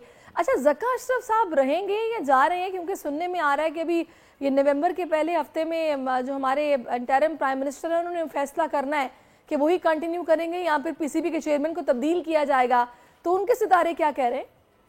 अगर बेमुश्किल ये ज्यादा से ज्यादा रहा तो ये फरवरी जनवरी तक ये नजर आता है मुझे, और बाकी आगे जाकर फिर मुझे जो सितारे जो नजर आती हैं वो सिटी के ही दोबारा नजर आ रही हैं। मुझे नहीं लगता है कि ये बरकरार रहेंगे, आगे चेंज होंगे। यानी जब तक इलेक्शन नहीं हो जाते, आपके कहने का मकसद है, तब तक ये रहेंगे, और इलेक्शन के बाद आपको सिटी साहब के सितारे अच्छे नजर आ रहे हैं। जी जी जी जी जी बिल्कुल। दोबारा बांग्लादेश के लिए तो प्रेडिक्शन हो गई है, अब ये बताइए कि क्या कोई आसमानी सुलेमानी ऐसी हो सकती है जिसकी वजह से हम सेमीफाइनल तक पहुंचे? आप देखेंगे पाकिस्तान वर्ल्ड कप लेके आएगा। आप अच्छा, अभी भी आप उसी मौकिफ पे कायम है? जी जी जी जी, आप मौजे होते हुए देर नहीं लगती, आप देख लीजिएगा। नहीं, आप देखिए, अल्लाह करे, अल्लाह पाक आपकी जुबान मुबारक करे कि ये मुआवजा हो जाए, और इस बार मैं जाफरान से ही लिखूंगा। नहीं, और कहीं ऐसा ना हो कि बाद में आप ये बोले आका साहब, मुश्क जाफरान, कहीं ऐसा ना हो कि आप ये बोले जो मैंने हिसाब लगाया था वो तो पाकिस्तान के साथ इंग्लैंड की टीम ने खेलना था, लेकिन वो तो भारत ने खेल लिया, तो चलो अब हम हार गए। नहीं, वैसे आगा साहब जब ये बात करते हैं ना तो एक हौसला मिलता है हमें कि ये हमारी टीम है, जाहिर है हम दिल बर्दाश्त हुए में हम क्या कर सकते हैं इसके अलावा कि भाई थोड़े मामलात बेहतर हों। थैंक यू सो मच आगा साहब, आपके इस हौसले की वजह से हमें भी हौसला आ गया है। याद रखना, बांग्लादेश की जिस दिन मैच उस दिन जरूर लेना, ताकि जरूर जो आपने अबरार का भी बोला है ताकि जी वो जी जी सही हो। जरूर जरूर, और ये अभी तक कंफर्म नहीं है, हो सकता है कि ऐसा हो। थैंक यू सो मच आगा साहब, आप हमारे। और बांग्लादेश से जो है मैच 400% जीतने का इन्होंने बता दिया, यानी एक बड़ा अपसेट होने जा रहा है। अच्छा, बड़ा अपसेट बांग्लादेश के साथ? जी जी, बांग्लादेश को अगर हम चलिए जनाब एक ब्रेक लेते हैं इसी बात पर, अच्छी बात है अगर ये अपसेट हो जाए, और ब्रेक के बाद वापस आते हैं। Stay with us. आजकल सबकी ही सुबह आउट ऑफ कंट्रोल है, दुनिया बोल है, दुनिया बोल है। जी वेलकम बैक नाजरीन, और अब हमने कुछ बात करनी है इसराइल की, जिसकी ताकत का नशा ख़त्म होने का नाम नहीं ले रहा। गज़ा पर मुकम्मल उनका इस वक्त हम देख रहे हैं कि असर रसूख जारी है। मुकम्मल गज़ा खाली हो चुका है, 40% मलबे का ढेर बन चुका है, लेकिन इसराइल अब मुकम्मल इसको मिसमार करने के दर पे है। ताज़ा तरीन खबर ये कि इसराइल ने अल-कुद्स अस्पताल को खाली करने की वार्निंग दी है, जबकि ये वो मकाम है जहाँ तकरीबन 14 से 15 हज़ार अफराद मौजूद हैं। बीमारों के अलावा बहुत से आम अफराद ने यहाँ पनाह ली हुई है, लेकिन इसराइल इस मकाम को मिटाने के लिए वार्निंग दे रहा है कि फौरी तौर पर जगह को खाली कर दिया जाए। शुमाली गाजा के अल-कुद्स अस्पताल के डॉक्टर्स और फ़लस्तीनी हिलाल अहमर का कहना है कि इजरायली फौज ने इलाका फौरन खाली करने का हुक्म दिया है। आलमी इदारा सेहत के सरबराह ने इसे इंतहाई तशवीशनाक करार दिया, जबकि इंटरनेशनल रेड क्रॉस का कहना है कि मौजूदा सूरत हाल में इंतहाई नेगेदाश्त के मरीजों और इंक्यूबेटर्स में रखे गए बच्चों को निकालना नामुमकिन है। तो ये बड़ी फहीम अजीब और गरीब बिल्कुल ऐसा ही है जी हाल है। और रेड क्रिसेंट से जो है उनके जनरल सेक्रेटरी ने हमें ज्वाइन भी कर लिया है, उबैदुल्ला साहब हमारे साथ हैं। मेरे ख्याल में इस पर सबसे बेहतर जो है वही इस वक्त जवाब दे सकेंगे, क्योंकि ग्राउंड रियलिटीज़ के बारे में उन्हें ही पता है। जितने भी राब्ते हैं वो मुनक़ता हो रखे हैं, काफ़ी मुश्किल से जो है वो खबरें फ़लस्तीन से पहुँच रही हैं। अस्सलाम वालेकुम उबैदुल्ला साहब, वेलकम टू द शो। जी वालेकुम सलाम सर, ये जो सूरत हाल इस वक्त चल रही है गाजा में, अस्पताल भी खाली करवाया जा रहा है अल-कुद्स, और वहाँ पर 14 से 15 हज़ार लोग मौजूद हैं, जिसके लिए कहा यह जा रहा है कि इस वक्त इजराइल ने ज़मीनी हमला भी कर दिया है वहाँ, और वो चाह रहे हैं कि एक ऐसी मिसाल बनाई जाए कि गजा को इस मरतबा मिटा दिया जाए, और इसके लिए वो किसी भी इंसानी आप कह लीजिए ह्यूमन राइट्स ऑर्गेनाइजेशन के किसी भी रूल को फॉलो करने के लिए तैयार नहीं है। कोई भी जानदार उन्हें दिख रहा है वो उसे काटते हुए आगे बढ़ने को तैयार हैं। इस वक्त रेड क्रॉस, रेड क्रिसेंट दोनों इदारे जो हैं वो वहां पर काम कर रहे हैं। क्या ग्राउंड रियलिटीज हैं, क्या सिचुएशन है इस वक्त? अस्पताल को खाली कराया जा रहा है या कोई बातें चल रही हैं जिसकी तहत इस हमले को रोका जा सके? जी शुक्रिया। जहां तक बात है जी काम करने की, वहां पे रेड क्रॉस काम कर रही है, यूएन भी काम कर रहे हैं, और this is again very unfortunate. और वहाँ पे जो देखें, there has to be some rule for law for war as well. International humanitarian law कहता है कि आपको you should not be victimise the civilians, the other population, जिसमें बूढ़े हैं, बच्चे हैं, वुमेन्स हैं, प्रेग्नेंट वुमेन हैं फॉर एग्जांपल, एंड इंक्यूबेटर्स में बच्चे। तो ये तो इस्लाम की भी, और this is same international humanitarian law भी कहता है। आपकी बात सही है कि इसराइल इस वक्त उस मूड में है कि वो इस चीज़ को, किसी चीज़ को भी वो तस्लीम नहीं कर रहा। बट एक हकीकत ये भी है कि वहाँ पे क्योंकि इंटरनेशनल, अब क्योंकि this has been exposed, Israel exposed हो गया अभी, ठीक है, पूरी दुनिया में मुजाहिर हो रहे हैं, उसका असर होगा। मुजाहरे हो रहे हैं, इजलास हो रहे हैं, अभी OIC का इजलास, और अभी हमारे इस्लामिक जो हमारे मीना में है जो ऑर्गेनाइजेशंस, उनका इजलास हो रहा है। तो इस पे प्रेशर तो ज़रूर पड़ेगा। और फ़लस्तीन का जो है, इसराइल का जो अज़म है, ये जो आई डोंट थिंक वो इसमें कभी कामयाब हो सकेगा। वैसे इसमें उबैद साहब एक चीज़ मुझे और बताइएगा, क्योंकि हम लोगों को तो अब जो कुछ पता चल रहा है वो सोशल मीडिया से पता चल रहा है, और हम ये देख रहे हैं कि वहाँ पर कुछ इस तरह की सूरत हाल है कि कहत जिसे कहा जाए तो गलत ना होगा, जहाँ कहीं थोड़ी बहुत अशे खुरनोश बाकी थी, ये कहा जा रहा है कि हमला कर दिया जो अवाम वहाँ पर मौजूद थे, कि कुछ भी वहाँ पर मौजूद नहीं है। खाने पीने की एतबार से अगर बात की जाए तो आप लोगों की इस वक्त कार्रवाइयाँ किस नहज पर हैं, क्या कुछ किया जा रहा है? देखें, वहाँ पे तो डायरेक्ट किसी भी नेबरिंग कंट्री का उस तरह से फासले दूर हैं उसके। दिस इज ओनली वे जो इजिप्ट है उसके थ्रू हम अपना सामान वहाँ पे पहुँचा रहे हैं। इर्रिस्पेक्टिव हम लोग हैं या कोई भी दुनिया की ऑर्गेनाइजेशन है उसके थ्रू पहुँचा रहे हैं। हमारा यहाँ से गवर्नमेंट ऑफ पाकिस्तान ने भी जो लास्ट हमने चार्टर भेजा वो भी थ्रू इजिप्ट, हमारे पाकिस्तान एम्बेसी के थ्रू हमने रेड क्रिसेंट को हैंड ओवर किया है। तो हम लोग मैंने उस दिन भी अपनी बात की थी कि हमारी क्योंकि वहाँ लोकल प्रेजेंस इस तरह से मौजूद है कि वहाँ पर फ़लस्तीन रेड क्रिसेंट एटलीस्ट काम कर रही है। 2 के 50-60 plus workers of humanitarian workers including red cross, red crescent and UN वो वहाँ पे अनफॉर्चुनेटली शहीद हो चुके हैं। ठीक है, उसके बावजूद लोकल वॉलंटियर्स के थ्रू देखें सामान उस तरह से नहीं जा रहा है जिस तरह से रिक्वायरमेंट है। रिक्वायरमेंट मैंने आपको बताई थी, फूड की रिक्वायरमेंट है, मेडिसिन की एसेंशियल रिक्वायरमेंट है, और इसके अलावा वहाँ पे पानी, अब तो पानी की भी वहाँ पे ज़रूरत है। सप्लाई बिल्कुल रुकी नहीं है, लेकिन थोड़ी थोड़ी करके जैसे 20 के रोज ट्रक, जहाँ पे अगर 100 trucks are needed in a month or in a day, वहाँ पे 20 ट्रक्स आर अलाउड। तो बिल्कुल भी कह कि ठीक है उस तरफ सिचुएशन जारी है, बट राइट नाउ थोड़ा थोड़ा सप्लाई वहाँ पे जा रहा है। As and when they get the opportunity वहां तक सामान पहुंचा देते हैं। अच्छा, हॉस्पिटल्स की क्या सिचुएशन है वहां पर? हॉस्पिटल्स को इस वक्त टारगेट किया जा रहा है, मरीज हॉस्पिटल में मौजूद हैं और बहुत बड़ा अस्पताल जिसको वार्निंग भी जारी कर दी है खाली कराने के लिए। क्या किया जा रहा है उस वक्त आपके इदारे की जानिब से या यूएन की जानिब से? इस वक्त वहां पर माहौल क्या इस वक्त चल रहा है? देखिए, हॉस्पिटल में जब लोगों ने यहाँ से अपने घरों से लोग गए हैं और लोगों ने पनाह लिए, वो बेसिक हॉस्पिटल में जाके लिए, जिसका आपने अभी जिक्र किया था। अभी में वहाँ पे हॉस्पिटल्स हैं डिफरेंट लोकेशन पे, लेकिन अभी उन्हें खाली उस तरह से नहीं करवाया जा रहा, लेकिन उनकी तरफ से एक चीज़ वार्निंग आई है कि इसे हम टारगेट बना सकते हैं, इसे खाली कर सकते हैं। बस स्टिल हमारी जो अथॉरिटीज़ हैं, हमारे जो लोग हैं, they are negotiating with these, यानी जो रिस्पेक्टिव क्वार्टर्स हैं उनसे बातचीत कर रहे हैं ताकि खाली ना। This is the last place, इसके अलावा कोई जगह नहीं है, कोई खैमा बस्तियाँ वहाँ पे इस्टेब्लिश नहीं है ताकि वहाँ पे लोग जा सकें, क्योंकि सारा कुछ this is the only safe havens that is left ना। तो इतनी आसानी से नहीं है कि वो खाली करवा लेंगे, बट स्टिल देखें अब किस तरह से इन्वॉल्व होती है। अच्छा, इसमें उबैद साहब हम ये देख रहे हैं कि बाकायदा ये रूल्स मौजूद हैं कि जंग में आप अस्पतालों को निशाना नहीं बना सकते, लेकिन ये बार बार वार्निंग भी दे रहे हैं, फिर पहले हमला किया भी और फिर से करने का इनका प्लान है। और जो सैंक्शंस हम देख रहे हैं सारी सूरत हाल के अंदर, अक़वाम मुत्तहिदा से जो भी एक स्टेटमेंट आ रहा है उसको ये बिल्कुल नज़रअंदाज कर रहे हैं। कोई भी मुतालबा, अच्छा दुनिया भर में एहतजाज हो रहा है और हम देख रहे हैं कि कुछ यहूदी हैं वो खुद एहतजाज कर रहे हैं कि ये नहीं होना चाहिए। अब उनको गिरफ्तार किया गया, ये वीडियो सोशल मीडिया पर चल रही हैं।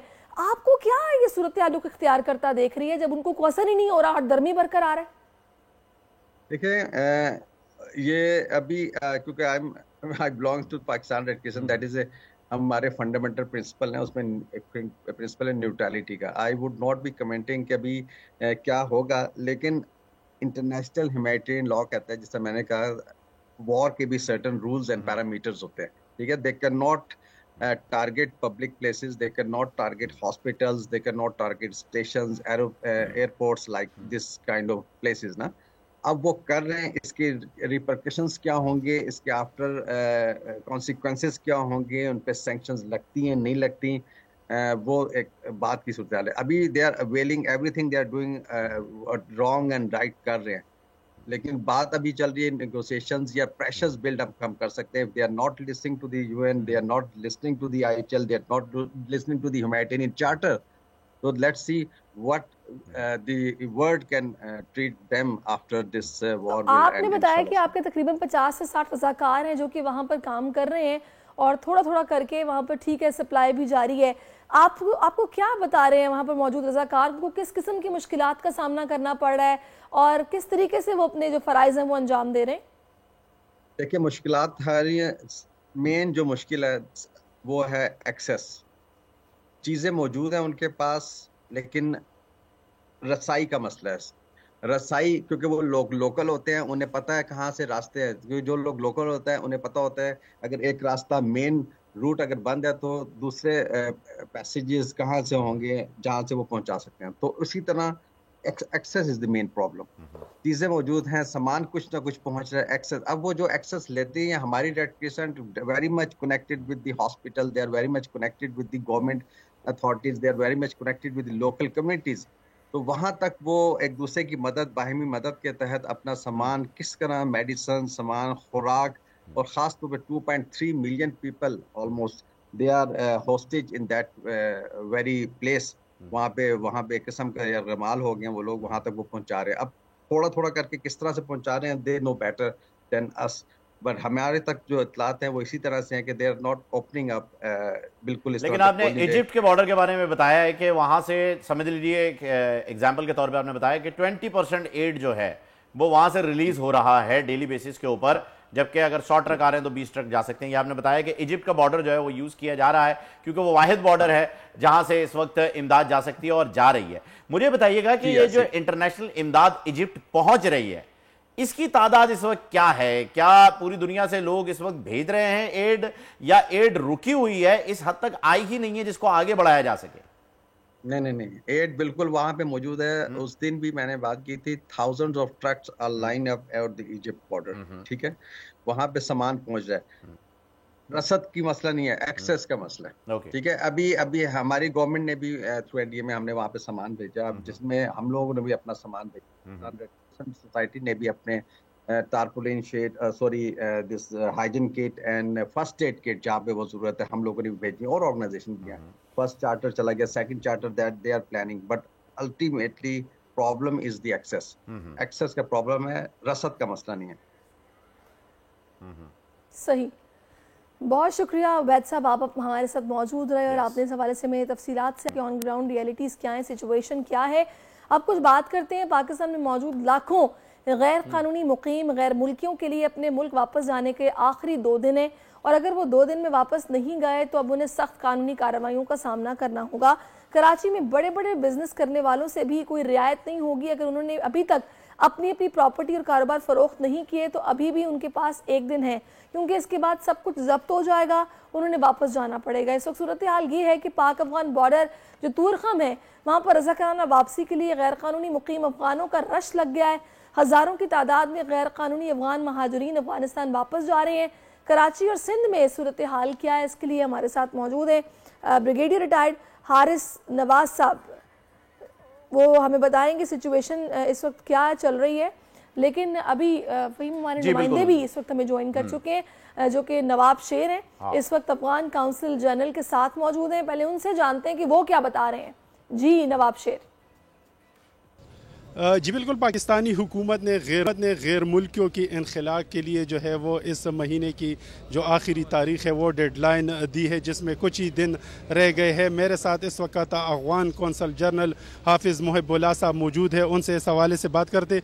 सर जी दा हुआ है कि दा अफगानिस्तान दा कड़वाल जीबा पाकिस्तान चिकम गैर कानूनी तौर बांधे दलता रिहाइश पजीर दी, तासो आगे तक कम नज़र बांधे गोरे और अलता से इकदामात शिवी दी, चूँकि हर मुल्क द खपल पे मसलहत बांधे शपोइज द पाकिस्तान पे खपल मसलहत बांधे शपोइ हुकुम कसान च असनाद न लरी अगर द दा फैसला दे अगर चिल थे दा गोडियर कलुन सवी दी कारोबार बे रवान खड़ी कना द पाकिस्तान खपल मसलहत दी द गैन वली पाग मद मुज निमक और एतराज नस्त कना च कम फैसला करे द गैर कानूनी मुहाजिर द बादूजे दे बांधे मुझे इतराज नस्त अलबत्ता पखपल मुहाजिर यो अंदाजा खपाई पजिन इलाकों की यखनी रागरे दा यखनी फौज बांधे दलते यो सब कोरखई बे जोड़ खड़े हुए नो मुहाजिरून बांधे अंदाजा खपाई अलबत्ता मुझ अलखत इमारत इस्लामी द तरफ सखा वहगोते मालक मखी द मुलगिर सर खबर वकड़ा सा अवलिया को मकशूर थवाई द खुर्द नोश द खैमे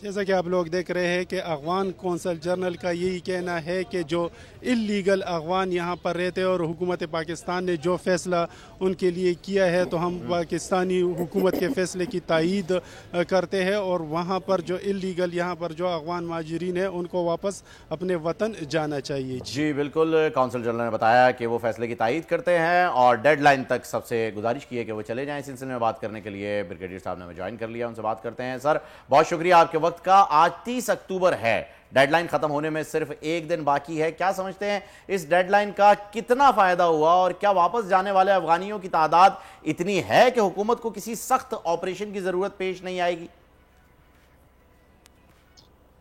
देखें बात यह कि हमने पूरा 1 महीना दिया है तमाम इलीगल इमिग्रेंट्स को किसी भी मुल्क से हों और अभी तक रिस्पांस कम से कम हमारे सिंध में वो पॉजिटिव नहीं है जैसे होने चाहिए। I think they are taking it very lightly, but the only thing government ने भी अनाउंस किया, हमने मस्जिदों में अनाउंस करवाया, हमने हर जगह अनाउंस कराया। क्योंकि कल मैंने एक बड़ी हाई लेवल अपनी मीटिंग की थी जिसमें हमारे पास सारे DAGs, SPs, commissioner, deputy commissioner, special branch, NADRA, FIS सबको बुला के हमने किए, उसके मिनट्स बनाए और सबको मैंने इशू भी किए हैं इसीलिए कि कोई अभाम नहीं रहे। कराची में हाजी कैंप में हमने एक जगह सेलेक्ट कर ली है जहाँ पर हम वहाँ पर बेस कैंप बनाया है, यहाँ सबको लेकर आएंगे, यहाँ इनको होल्ड करेंगे। Holding will not be more than 1, 2, 3 days, that's all. और इसके बाद हमने जो अभी भी 31 तारीख है अगर जाना चाहते हैं वॉलंटरली उनको हमने अलाउ किया, अपनी बिलोंगिंग भी ले जाएं, पैसा भी ले जाएं अफगान करेंसी में बट नॉट डॉलर्स में। We have no issue, but first के बाद फिर हम बड़ी सख्त चेकिंग करेंगे और ज़बरदस्ती भी इनको जो हमें करना, हमारे तो रिपोर्ट्स आ रही हैं, हमने सारी लिस्ट बनाएंगे किस किस एरिया में कितने कितने लोग रहते हैं और उनके लिए हमें क्या अरेंजमेंट करना है, बसें कैसे जानी है, सिक्योरिटी कैसे देनी है, खाने पीने का इंतजाम कैसे करना है, हेल्थ फैसिलिटी कैसे देनी है, हाइजीन का क्या अरेंजमेंट करना है, बाथरूम वॉशरूम वो कैसे हमने उनके लिए अरेंज करनी है। Everything we have gone to the nitty-gritty resolve करने के लिए। जहाँ तक हम कोशिश करेंगे जो ज़मीनी रास्ते से जाने उनको हम ट्रेन के रास्ते पूरी स्पेशल ट्रेन बुक कराएं, उनको बाद भेजें सिक्योरिटी एलिमेंट के साथ। तो ये मेरे ख्याल में, लेकिन अब हमें एक सख्ती करनी पड़ेगी। फर्स्ट के बाद हम देखेंगे कि क्या रिस्पॉन्स नहीं है तो बिल्कुल हमारे पास लिस्टें बनी, वहाँ से हम इंफॉर्मेशन लेंगे, उठाएंगे, उनको वेरीफाई करेंगे। जब हमारी तसल्ली हो जाती है कि इलीगल इमिग्रेंट्स हैं। अच्छा, ग्राउंड पर सूरत हाल ये कि गुज़श्ता 48 घंटों में सिर्फ 5040 अफगान बाशिंदे वापस गए हैं, यानी अब तक टोटल तकरीबन 82,000 अफगानी वापस गए हैं, जबकि ये तादाद 50 लाख है। अभी तक 2% भी वापस नहीं गए, तब हुकूमत क्या स्टेप लेगी इस हवाले से? देखिए मैं एम टॉकिंग अबाउट सिंध में तकरीबन 1,70,000 के करीब जो इमिग्रेंट्स हैं और उनका हमने सारे निशानदेही की। कराची में कितनी है, हैदराबाद में कितनी है और दूसरे हमारे इंटीरियर सिंध में कितनी है, सबको हमने कर दिया। वहाँ पर DCs ने, SPs ने, कमिश्नर ने, DAG ने अपनी अपनी तैयारी कर ली है कि इनको कैसे हैदराबाद में कहाँ इकट्ठा करना है, उसके बाद नवाबशाह में किस जगह करना है, फिर अल्टीमेटली जैकोबाद में जब हमने इसको हैंड ओवर करना है बलूचिस्तान गवर्नमेंट के पास, सारी अरेंजमेंट हमारी होगी।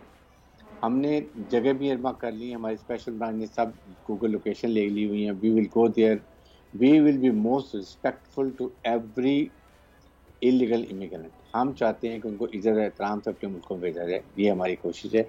औरतें, बच्चे, बूढ़े सबका हम एहतराम करेंगे, उनको हमने अलग-अलग रहने का अरेंजमेंट किया है, लेकिन they have to go, this is this. और इसके फर्स्ट के बाद अगर इनकी जायदाद है तो वो भी जब्त हो जाएगी, अगर बैंक में पैसा है वो जब्त हो जाएगा। इसीलिए हम कह रहे थे कि ये 31 अक्टूबर से पहले चले जाए। They are not taking it seriously. अब हमने रखेंगे वहाँ पर 1-2 दिन में स्टेजिंग करेंगे, वेरिफिकेशन नादरा का सब सिस्टम हमने लगा लिया है, then they will be going out of it.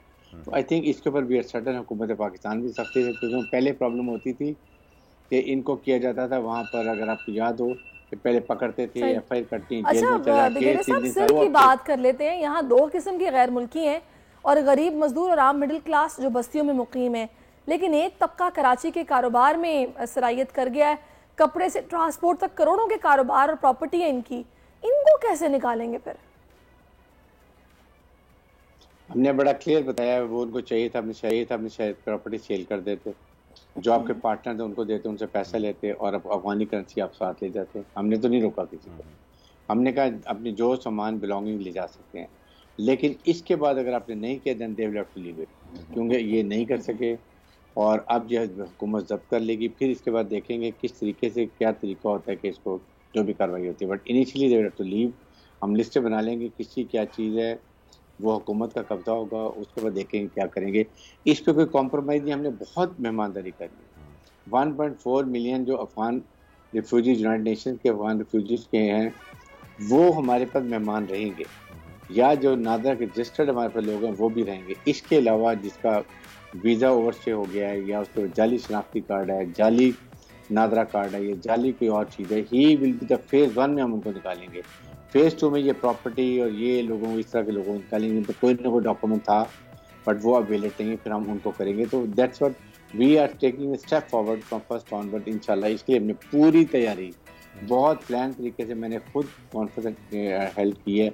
अच्छा सर, इस वक्त एक क्या कहेंगे इसे, समझ लीजिए एक नॉनसेंस है जो है वो प्रोपेगेंडा भी जो है वो शुरू हो गया है सोशल मीडिया पर। एक ये तासुर भी दिया जा रहा है कि ये पख्तूनों के खिलाफ हुकूमत पाकिस्तान की प्री प्लान कार्रवाई है। शायद हुकूमत किसी पख्तून मूवमेंट से वक्त से पहले निपटने की कोशिश कर रही है। इस किस्म के बेजा और झूठे प्रोपेगेंडे को क्या कहेंगे आप और किस तरीके से बताएंगे कि पाकिस्तान दुश्मनों को क्या पैगाम दिया जा सकता है आपके जवाब के जरिए? देखें बहुत ही गलत ये प्रोपेगेंडा किया जाता है। I am not pushed about it. Pashtun हमारे भाई हैं, हमारे पाकिस्तानी हैं, मुहब्बे वतन है। हमारी पूरी एक रेजिमेंट जो है वो FF फ्रंटियर फोर्स रेजिमेंट, पूरी हमारे पश्तून भाई, बाकी रेजिमेंट में भी हर जगह हमारे senior officer, junior officer, they are all and they all understand this, they all say yes, they are all Pakistanis, but we are talking about foreigners, illegal immigrants, they are not Pakistanis. हम उनकी बात कर रहे हैं। हम इसलिए हम ये बात करते हैं, चाहे वो आपके KPK में हैं, बलूचिस्तान में हैं, जहाँ भी हैं, जो पाकिस्तानी नहीं हैं वो इंडियंस हैं, बांग्लादेशी हैं, अफगानी हैं, they are all illegal immigrants, they have to go. उसमें चाहे वो पंजाबी हो या अफगान या पश्तून हो या कोई और उज़्बेक हो, ताजिक हो, जो भी हो, they have to go. Simple सी बात है। हमारे पश्तून हमारे माथे का झूमर है, हमारे पाकिस्तानी हैं और उनकी बड़ी बड़ी कुर्बानी है पाकिस्तान के लिए। खास तौर पे जो भी जुल्म बर्बर TTP ने किया हुआ है, सबसे ज्यादा उन लोगों ने नुकसान उठाया। सही बात। चाहे आप फाटा की बात कर लें, पुराना जो था अब तो दम हो गया, सब जगह पर है। इसलिए इस पे हमें कोई डाउट नहीं है। हम सब पाकिस्तानी हैं, हमारे पश्तून पाकिस्तानी हैं, पाकिस्तान के शनाख्ती कार्ड होल्डर, पाकिस्तान के पासपोर्ट होल्डर, पाकिस्तान के शहरी, कोई डाउट नहीं है इसको, कोई सिर्फ पाकिस्तानी है। अच्छा ब्रिगेडियर साहब, आखिर दीजिएगा कि क्या बैनुल-अक़वामी सतह पर पाकिस्तान पर किसी किस्म का कोई दबाव आ जाने का या इस मामले के थम जाने का भी कोई इम्कान मौजूद है? क्यों दबाया? हमने अफगान रिफ्यूजीज मेहमान रखे हुए तकरीबन 14 लाख। उसके बाद जो नादरा के कार्ड होल्डर 70-80 हज़ार हुए हैं, उनको तो हम नहीं कुछ कह रहे। क्या कोई मुल्क अपने मुल्क में इलीगल इमिग्रेंट्स को रखता है? और अगर रखता है, आते हैं तो उनको पहले एक डिटेंशन में रखते हैं, अलग इरमक जगह करते हैं, उसके बाद उनको डिपोर्ट करते हैं फॉर्मेलिटीज़ के बाद। हमारे तो मुल्क में खुला हिसाब किया हुआ था सब जगह पहले में, रिश्तेदारों में। बल्कि मेरी वार्निंग है, जो परमानेंट रेजिडेंट हैं, जो वैलिड तरीके से रह रहे हैं, उनके लिए मेरा पैगाम है कि प्लीज़ इनको शेल्टर मत दें। अगर आप शेल्टर देंगे तो आप कानून की खिलाफ वर्जी कर रहे हैं। कानून की खिलाफ वर्जी का मतलब है कि आपके खिलाफ पाकिस्तान के कानून के मुताबिक कार्रवाई की जाएगी, FIR कटेगी, आप जेल जाएंगे और फिर अपने मुकदमे भुगतेंगे। इसलिए आप पाकिस्तानी हैं, पाकिस्तानी बन के पाकिस्तान के लिए सोचें। That is what is your message to everyone.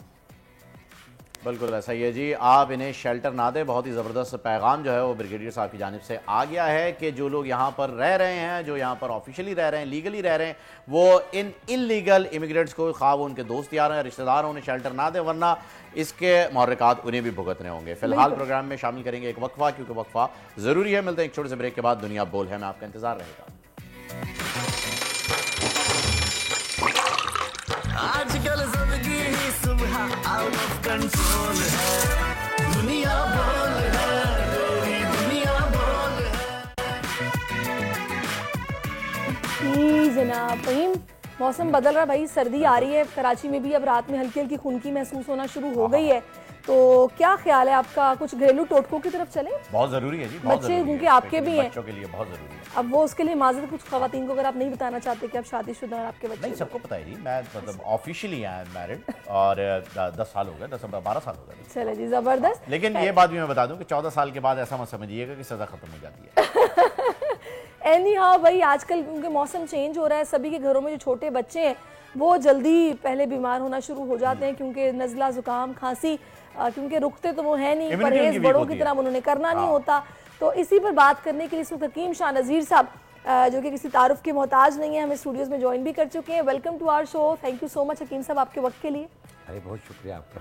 हकीम साहब, ये जो मसले मसाइल चल रहे हैं इस वक्त, खांसी, नज़ला, बुखार, रेशा और समझ लें बहने वाला नज़ला जिसको कहें, एक तो नज़ला होता है जो रुक जाता है, फ्रीज हो जाता है, उसके लिए जो है वो हाँ अंग्रेजी में रनी नोज और उर्दू में बहने वाला जो नज़ला है, वो बच्चों को उसकी बड़ी शिकायत हो रही है और बहुत ज़्यादा जो है उनकी नाक बह रही है, रुक नहीं पा रही, और अगर उसे रोकने की कोशिश करते हैं सर में दर्द शुरू हो जाता है। ये एक अजीब सी कश्मकश में हम बिखरे हुए हैं, ज़रा इसकी तो कोई हल बताइए। फिर इसमें यह है कि जो जिन लोगों को भी, सिर्फ आप बच्चों की बात कर रहे हैं, ये बड़ों के साथ भी हो रहा है। ऐसे भी लोग हैं कि अभी आपको ठीक ठाक मिले, 2 घंटे के बाद देखते हैं तो बुखार चढ़ा हुआ। बिल्कुल, और बुखार भी सर्दी वाला, हाँ, साथ में मुंह भी कड़वा हो रहा है, जिस तरह मलेरिया टाइप का बुखार होता है। एक ये आजकल बहुत फैला हुआ है और ये जाता भी 3-4 दिन के बाद है बुखार, और बहुत शदीद तकलीफ देता है, पूरा जिस्म टूट रहा होता है। एक ये प्रॉब्लम हो रही है। दूसरा ये है कि बच्चों का गला ख़राब हो रहा है, गले के साथ साथ नज़ला ज़ुकाम हो रहा है, जिससे नाक बहने वाला भी है, बात का जम जाता है और सर दर्द भी करता है। और जब भी गला ख़राब होगा, याद रखिएगा, चाहे वो बच्चा हो या बड़ा हो, बुखार सा फील होना शुरू हो जाएगा। 99-100 टेम्परेचर होगा उन्हें। फिर बाज़ लोगों का ये टेम्परेचर बढ़ भी जाता है, 101 पे चला जाता है, लेकिन इससे ज़्यादा ऊपर नहीं जाता।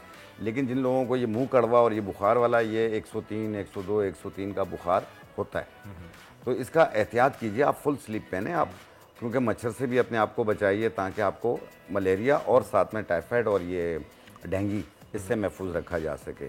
और पानी का टेक ज़्यादा रखें, नींद पूरी करें, आप गैर ज़रूरी तौर पे मुख्तलिफ पार्क्स में ना बैठें ताकि आपको मच्छर ना काटे। अच्छा, मैं एक ऐसे मसले की बात आपसे हकीम साहब करूँगी कि जो कि मैंने अक्सर देखा है, हमने ये देखा है कि सर्दियों में जब ये चेस्ट कंजेशन होता है ना और मौसम चेंज होता है, उसके साथ ही बच्चों में होता है, बच्चे बहुत ज़्यादा कतराते हैं, नेबुलाइज नहीं करवाते, या उनको स्टीम लेने का कह दिया जाए तो वो उनसे नहीं ली जाती, उनको ज़ाहिर है वो भाप ज़्यादा लगती है, इरिटेशन होती है।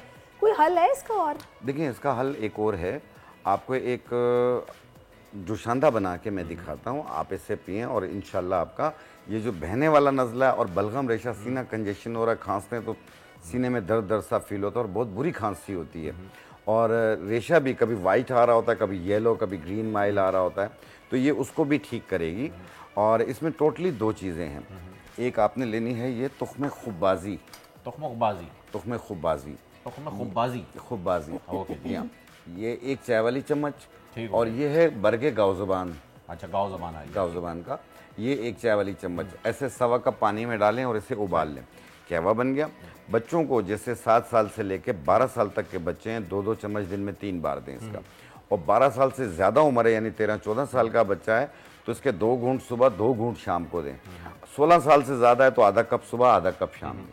और अगर 20 साल से ज़्यादा 1 कप सुबह, 1 कप शाम। और चीनी भी मिक्स कर सकते हैं, शहद डाल सकते हैं आप, और ब्राउन शुगर डाल सकते हैं। हमारे लिए तो फिर आधा कप हुआ ना, 16 साल से आपने बताया, 16 साल वालों के लिए आधा कप। अब मैं 19 साल का हूँ, तो आपके लिए भी आधा कप है। अगर हम 1 कप बनाएंगे, आधा पियेंगे। मुझे बताइए, खमीरा आपने इसमें डाला है, वो सॉरी गाउज़बान जो डाला है, इसका खमीरा भी आता है? खमीरा भी आता है। तो खमीरा अगर हम डेली रूटीन में बच्चों को खिलाएं तो फायदेमंद है? खमीरा जो है इसका वो दिल दिमाग के लिए। अच्छा, तो ये बच्चों के लिए फायदेमंद है? क्योंकि मैं अपने बच्चों को खिलाता हूँ, तो मेरे जहन में सवाल आया कि मैं आपसे। बिल्कुल आप दे सकते हैं, लेकिन ये है कि अगर आप खमीरा टाइप में देना चाहते हैं तो फिर लौक सपिस्तान दे दें आप। अच्छा, जो सपिस्तान यानी लसोड़ा होता है, उसका बना हुआ होता है, तो वो भी मीठा होता है मेरी तरह। 1 चाय वाली चम्मच सुबह, 1 चाय वाली चम्मच। आप तो माशाल्लाह से बहुत अच्छा शदीद। अच्छा, मुझे हकीम साहब ये बताएगा कि अब ठीक है, अब ये शहद की तरफ पहचान तो बताएं। बहुत सारे लोग जो ये जानना चाहते हैं, सर्दी आते ही ना उनको ये होता है जी शहद पानी में डाल के हमने जरूर पीना है सुबह सुबह। असली शहद की पहचान क्या है? कौन सी छोटी मक्खी का अच्छा होता है? बहुत ही सिंपल है पहचान, मैं आपको बता देता हूँ। अच्छा। जो महंगा होता है असली होता है, जो सस्ता होता है ऐसा नहीं है। आप ये मैं नहीं, ये मुझे भी मालूम है नहीं है, ये मैं आपको बता रहा हूँ लोगों की साइकी। मैंने लोग ये सोचते हैं कि यार अगर इतना सस्ता है तो असली होगा ही नहीं। मैंने अक्सर लोगों को देखा है, वो अखबार पे शहद डालते हैं, यूं करते हैं, देखे पीछे से नहीं निकला, जला के देखते हैं, बाद उसको जला रहे होते हैं, बाद उसको जानवर के आगे डालते हैं, देखो ये नहीं खा रहा। आजकल तो छत्ते भी नकली आ रहे हैं सर। जी बिल्कुल आ रहे हैं, नकली छत्ते। हाँ। असली छत्ते जो आपको मिलते हैं ना शहद ये के, पहली बार सुना है मैंने। नकली मोम के बनाए हुए। हमारे यहाँ लोग जुगाड़ बहुत करते हैं, हर चीज का कुछ ना कुछ कॉपी कर लेते हैं। मेरे ज़हन में ये है, जो मैं अक्सर देखती हूँ जब खरीदना हो हनी, कि अगर तो उसके जार में कुछ टाइम के बाद चीनी आपको नजर आ जाए साइडों पे लगी हुई उसकी वॉल्स पे बॉटल की, दैट मींस कि वो असली नहीं था। नहीं, और एक अलग सा टेस्ट और कलर होता है। तो खाने के बाद पता चला ना। मैं एक चीज बताता हूँ आपको कि जितने लोग भी देख रहे हैं, शहद की पहचान है, अगर उसकी एक चम्मच एक गिलास थोड़े से दूध में डालें, अगर दूध फट जाए तो नकली है। उसकी मेन वजह यह है कि जिस तरह आप कह रही हैं चीनी नजर आ जाता है, या कुछ आर्टिफिशियल, या कुछ लोग ग्लूकोज डाल देते हैं। दूध तो नहीं फट सकता, लेकिन अगर नकली भी डाले चीनी से भी नहीं फटेगा। नहीं, शीरे के जो बन रहा है शहद आज, मेरी सुन ले, मेरी घर पे कोई नहीं सुनता, आप सुन लें। नहीं सर, आप प्रॉब्लम आपको बता रहा हूं, पाकिस्तान आपकी कॉल आ रही है आपके लिए। आप बताइए, ये असल में वो आर्गुमेंट है जो कि हम जी बिल्कुल भाई, आपकी बात बजा है, लेकिन जो नकली शहद बनाया जाता है, जैसे चीनी का बनता है या किसी चीज का, उसको साफ करने के लिए उसमें फटकड़ी डाली जाती है। अच्छा, फटकड़ी जो है आपका दूध फाड़ देती है। ओके, ये एक अच्छी चीज है जो। और जब हम असली शहद दूध में, असली दूध में डाल के पीते हैं तो वो तो नहीं फटता ना? नहीं, वो नहीं फटता, लेकिन एक शहद होता है फार्म का, वो भी नहीं फटता, ठीक, क्योंकि वो गुड़ पे मक्खियां छोड़ी हुई होती हैं, उसी से वो बन रहा होता है। एक होता है घर का शहद या जंगल का शहद होता है, वो तो घरों में ही यूज हो जाता है। बाद लोग कहते हैं ना ये जंगल का शहद है, ये हमने बनाया, ये सब ना फजूल की बात है, उन्होंने फार्म का ही लिया हुआ। अच्छा, वैसे कोई इतना शहद कहाँ से लाएंगे जो पूरी दुनिया खाएगी? जायके में फर्क होता है? जायके में थोड़ा सा 19-20 का फर्क होता है, कुछ खटास वाले होते हैं, कुछ मीठे होते हैं। अच्छा, मैंने देखा जो जंगली शहद होता है ना, जो छत्ते से निकाला जाता है, वो इतना मीठा नहीं होता जितना फार्म का शहद, इतना मीठा नहीं होता। ये भी एक पहचान है आपको पता करने की कि ये जंगली मक्खी और का है। उसका कलर भी थोड़ा व्हाइट सा होता है थोड़ा सा, और जो लाल लाल सा नजर आता ना, ये समझ लें आप, उसमें थोड़ी सी मिक्सिंग होती है। ओ, लाल है भी लाल है। ये हो गया। अच्छा, छोटी मक्खी और बड़ी मक्खी का भी होता है ना? ये कहने की बातें होती हैं, क्योंकि जब वो शायद बन रहा होता है उसमें पता नहीं चलता कि छोटी मक्खी है बड़ी मक्खी है, सब मिक्स होता है। लेकिन मैंने कहा ना, शायद ओरिजिनल जो है वो थोड़ा सा बिल्कुल लाइट कलर का होता है, इस तरह लाल लाल सा। अच्छा, आपको पता है कीम साहब, जब सर्दियां आती हैं तो बहुत सारे लोगों को ना गर्म पानी पीने से भी प्रॉब्लम नहीं होती, अच्छा लगता है। अब ये जो एक हम लोगों ने शुरू किया हुआ है कि जी लीमू और शहद डाल के गर्म पानी में सुबह निहार मुंह पिया जाए तो उससे आपकी चर्बी घुलती है। अब मैंने कल ही की बात है, किसी को सुना कि जी आप ये करके गलत करते हैं, आप तो अपने मैदे में जख्म कर लेते हैं पी के। हालांकि कच्ची खासी तादाद है आवाम की कि जो कि गर्म पानी में लीमू और शहद डाल के पीती है सुबह। देखिए, इससे मैदे में जख्म नहीं होता। वो लोग अवॉइड करें जिन लोगों को एसिडिटी की प्रॉब्लम रहती है, अल्सर की प्रॉब्लम रहती है, वो एहतियात करें। बाकी लोग तो कर सकते हैं इसका इस्तेमाल। इससे वेट कम करने के लिए एक कदीम तरीके से चलता हुआ आ रहा है। अगर आपको वेट कम करने का बहुत ही ज़्यादा वो है, जुनून है, आप चाहते हैं कि एक महीने में आपका 4 किलो से लेके 8 किलो तक, 10 किलो तक वज़न कम हो, तो वो सिर्फ 3-4 चीज़ें ले लें। एक बरगे सनोबर ले लें, बरगे सनोबर 50 ग्राम, कलौंजी 50 ग्राम, ज़ीरा सफ़ेद 50 ग्राम, बरगे सुद्दाब 50 ग्राम। इनको मिला के बारीक पाउडर बना लें। 1 चाय वाली चम्मच सुबह, 1 चाय वाली चम्मच शाम, चाय खाने से पहले या बाद में ले लें। ये कंटिन्यू आपने 1 महीना यूज करना है। आप खुद हैरान होंगे कि 10-12 दिनों में आपके कपड़े कितने लूज होते हैं। पक्की बनानी है या पाउडर बनाना है ना इनको? पाउडर की फिर पक्की बनानी है, वही पक्की बन गई ना। और फिर उसको जो है वो ऐसे ही 1 चाय वाली चम्मच सुबह, गर्म पानी से, सादा पानी से। ये करता क्या है नाम के पास? ये पेट, हिप्स, थाइस, गर्दन के पीछे की चर्बी जहाँ फालतू फैट होता है, ये उसको भी कम करती है, वर्म सूजन को भी कम करती है। सही, जबरदस्त। 10-12 दिनों में कपड़े काफी लूज हो जाते हैं, बेहतरीन, बहुत अच्छा रिजल्ट। अच्छा, ये एक चीज जो इन्होंने बताई है कि जी निहार मुंह वाला मसला है। निहार मुंह के साथ जो है एक मसला और भी होता है, जो कि आप डॉक्टर्स भी ये कहने लगे हैं कि बहुत सारे ये होता था जी साइड में एक गिलास रख दिया पानी का, और ये सारे आपने चीज़ें जो भी आपको बताई जाती हैं टोट के बना के रख दिए, और आप उठते के साथ ही उसको पी लेते थे। लेकिन अब मेडिकली ये बात कही जा रही है कि आप ऐसे ना करें, पहले ब्रश करें। कुछ केमिकल्स होते हैं, कुछ ऐसी तेजाबियत होती है आपके मुंह में, जो रात भर आप सोते हैं तो वो मुंह में ही रह जाती है, तो आप उसे पहले क्लीन करें और उसके बाद ये चीज़ें जो भी आपको बताई जा रही हैं ये पिएं। तो ये मसला भी ज़रा जो है क्लियर कर दीजिएगा कि क्या हमें ये करना जरूरी, रेंस करना या कुल्ली करना जरूरी है? रात को सोने से पहले 50% लोग जो है दांत ब्रुश नहीं करते, ठीक है, उनके साथ ये प्रॉब्लम होती है, तो प्लीज़ अपने दांत ब्रुश किया करें।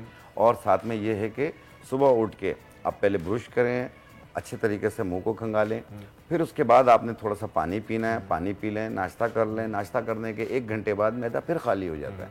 आप अपनी मेडिकेशन यूज़ करें, जो सबसे बेहतरीन तरीका है। क्योंकि हमारे यहाँ निहार मुंह का मतलब ये लिया जाता है आंखें खुली और लाओ भाई, हाँ, ये निहार, ऐसा नहीं करना चाहिए। आप बिल्कुल निहार मुंह, हर चीज निहार मुंह नहीं कुछ लोग तो चाय पीते हैं निहार मुंह, बेड टी उनकी होती है, उसके बगैर उनकी आंख नहीं खुलती। अच्छा हकीम साहब, मुझे ये बताया कि जो अभी आपने हमें बताया एक वो बना के पाउडर जो हमने खाना है वेट लॉस के लिए, उसके कोई साइड इफेक्ट्स तो नहीं है? किसी किस्म का साइड इफेक्ट नहीं है, टोटल ये हर्ब्स है, इसमें कोई केमिकल नहीं है। एक दूसरा, इसे आप कंटिन्यू यूज़ कर सकते हैं, जितना आपको वेट कम करना है उतना वेट कम कर लें, महीना 2 महीना 3 महीना यूज़ करें, कोई नुकसान नहीं है। जहाँ आपका टारगेट पूरा हो जाए वहाँ रोक दें, दोबारा वेट नहीं ये ना, और साथ में बर्गर भी चल रहे हैं और साथ में वो भी खाना पीना जारी रखना है, लेकिन बाकी चीज़ें आलू चावल गोभी पराठा ये ज़रा कम कर लें, एहतियात कीजिए। दूसरा, 3 टाइम खाना खाते हैं आप, 3 टाइम खाएं, लेकिन थोड़ा भूख रख के खाएं, पेट भर के ना खाएं और अच्छी तरह चबा के। हमारे प्रोड्यूसर साहब अपना वजन कम करना चाहते हैं, तो वो ये पूछ रहे हैं कि इसको मैकेनिज्म तो बताया ना, असर कैसे करता है, किस तरह चर्बी टारगेट देखिए, मैंने कहा ना कि पेट, हिप्स, थाइस, गर्दन के पीछे की चर्बी, यहाँ पे फैट बनते हैं, चर्बी बनती है, ये आस्ते आस्ते घुलेगी, एकदम नहीं घुलेगी। सबसे पहले आपके कपड़े लूज होंगे, फिर उसके बाद आपकी बॉडी शेप बेहतर होना शुरू होगी। वेट आपका, बाज़ लोगों का वेट कम नहीं हो रहा होता लेकिन कपड़े लूज हो रहे होते हैं, क्योंकि आपकी हड्डियों का भी वजन होता है, ये भी आप देखिए, ये भी है। हाँ, अच्छा, आपका बोन स्ट्रक्चर जो है वो मैटर करता है। फहीम भाई, एक चीज़ बताना चाहूँगा, जिस तरह अभी आपने कहा मौसम के हिसाब से बुखार हर घर में हो रहा है, बहुत तकलीफ में लोग हैं और उसकी वजह से सीना भी कंजश हो रहा है, बलगम आ रहा है, खांसी भी हो रही है, ठीक है। हर किस्म के बुखार को ख़त्म करने के लिए आपने ऐसे 1.25 कप पानी लेना है। ये गुलों की लकड़ी है, गुलों की लकड़ी, जी हाँ, ये 1 चाय वाली चम्मच, सॉरी 1 इंच का टुकड़ा, या इससे कमती बढ़ती हो जाए कोई हर्ज नहीं है। ये बरगे गाओ जुबान है, ये भी 1 चाय वाली चम्मच हमने इसमें ऐड किया और इसे उबाल के कहवा बना लें। 1 कप सुबह 1 कप शाम, 2 या 3 दिन यूज़ कर लें। इंशाल्लाह हर किस्म का बुखार, जो सर्दी वाला हो, मलेरिया हो, किसी भी किस्म का हो, ये उसको दूर करेगी। लेकिन अगर 2 दिन में आपका बुखार नहीं उतरता तो प्लीज़ अपने करीबी मौलिज के पास ज़रूर चले जाइए और आम तौर पे भी आप कोशिश कीजिए पहले अपने मौलिज के पास जाइए ताकि पता चल जाए टेस्ट करके कि आपको। डॉक्टर साहब, आप डॉक्टर के पास जाते हैं जब भी, वो सबसे पहले आपको देते हैं जी एंटीबायोटिक, वो कहते हैं जी आप काम मुकाओ यार, ये 2 आप पैनाडोल पकड़ो और ये एंटीबायोटिक के साथ 3 दिन का कोर्स कर लो, और कोई है ही नहीं उनके पास रीजन। जबकि आप जब किसी स्पेशलिस्ट के पास जब जाते हैं तो वो आपसे कहते हैं कि भाई आपने एंटीबायोटिक्स क्यों यूज किए हैं, आपको पहले टेस्ट कराना था, अब आपका ब्लड टेस्ट नहीं हो सकता, अब आप 1 हफ्ता रुकें। उसी बुखार की कैफियत में जो आपको प्रॉब्लम कर रहा था उसका ब्लड टेस्ट भी नहीं हो सकता, क्योंकि कल्चर उस वक्त होगा जब आपकी बॉडी से एंटीबायोटिक्स निकल जाएंगे। ये एक बहुत बड़ा मसला है। तो मुझे बताइए कि ये जो आप बता रहे हैं बुखार के लिए, क्या ये एंटीबायोटिक को रिप्लेस कर सकता है? देखिए, इसके मैंने क्या कहा, ये ऑर्गेनिक है जी, इसका कोई इसमें केमिकल नहीं है। ये आम तौर पे हर एज के इंसान इस्तेमाल कर सकता है। बच्चों को जो है वो 1 से 2 चम्मच दें, बड़ों को जो है वो 1-1 कप दें आप, तो इस तरीके से इस्तेमाल करें, इसमें कोई केमिकल नहीं है। दूसरी चीज़, जहाँ पे डॉक्टर की फील्ड आती है वहाँ से हमारे रास्ते अलग होते हैं। बिल्कुल सही। अच्छा, अभी यकीन साहब हमें कॉलर ने भी ज्वाइन कर लिया, सरगोदा से सिद्रा है। अस्सलाम वालेकुम सिद्रा, क्या पूछना चाहेंगी आप? मेरा डॉक्टर साहब से सवाल है कि मेरे भाई तकरीबन 19 साल के हैं और उन्हें गुर्दे का भी मसला है, और उनको किस चीज़ का मसला है? उन्हें गुर्दे का मसला है। गुर्दे का मसला है, अच्छा। एक गुर्दा चुंगड़ा हुआ है, मतलब उसका मसला है, और एक दफा डायलिसिस है और 15-20 दिन से उसको मतलब बहुत सा बुखार है, बुखार को दवाई दे रहा है। ठीक है जी, अभी आप जरा जवाब लीजिए डॉक्टर साहब का। एक गुर्दा जो है उनका खराब है, सुखड़ा हो गया है, और डायलिसिस पर भी जो है वो। देखें बेटा, आप एक चीज़ याद रखिएगा, ये एक बहुत बड़ा इशू है आपका, ठीक है। इसमें क्रेटिनाइन को फौरी तौर पे कंट्रोल करना होता है, जिससे डायलिसिस किया जाता है। ऐसे पेशेंट्स को जो है पानी का टेक मना किया जाता है, लिक्विड चीज़ें मना की जाती हैं, हर चीज़ एक नॉर्मल तरीके से, दालें मना की जाती हैं, गोश्त मना किया जाता है, काफ़ी परहेज़ पे चल रहा होता है वो। तो इसको आप किसी मॉर्निंग शो पे या किसी चैनल पे आप कॉल करके तो ठीक नहीं कर सकते हैं। तो इसके लिए ये है कि इनकी पूरी रिपोर्ट्स आपको बतानी होंगी, जो ताउन होगा मैं आपसे करूँगा। सही, हाँ, जाहिर सी बात है, क्योंकि ये एक बड़ा मसला है। इसके अलावा भी लोग देख रहे हैं, कहीं ये ना हो कि वो अपनी दवाएं छोड़ दें और किसी और चीज़, बिल्कुल ऐसा ही इनका केस जो इनके लिए नुकसान का सबब आगे जो है वो नुकसान हो सकता है। तो बिल्कुल हम ऐसा करेंगे कि अभी जब हमारा ब्रेक होगा, प्रोग्राम खत्म होगा, तो हकीम साहब से जो है वो आपका रब्ता करवा देंगे और उनसे जो है आप रिपोर्ट्स शेयर कर लीजिएगा। वैसे तो खैर मुझे बड़ा दुख भी हुआ कि सिर्फ 19 साल की एज है और बहुत ज़्यादा बच्चों को भी हो रही है। ये मुख्तलिफ किस्म के सॉफ्ट ड्रिंक खाने पीने की वजह से भी होती है। हकीम साहब बताएं ना, इसके लिए ये जो गुर्दों पे असर करने वाली चीजें हैं, जिसके अंदर सोडा वाटर आ जाता है, सोडा ड्रिंक्स आ जाती हैं, जिसके अंदर जंक फूड आ जाता है, जिसमें बहुत सारी ऐसी चीजें नुकसानदेह।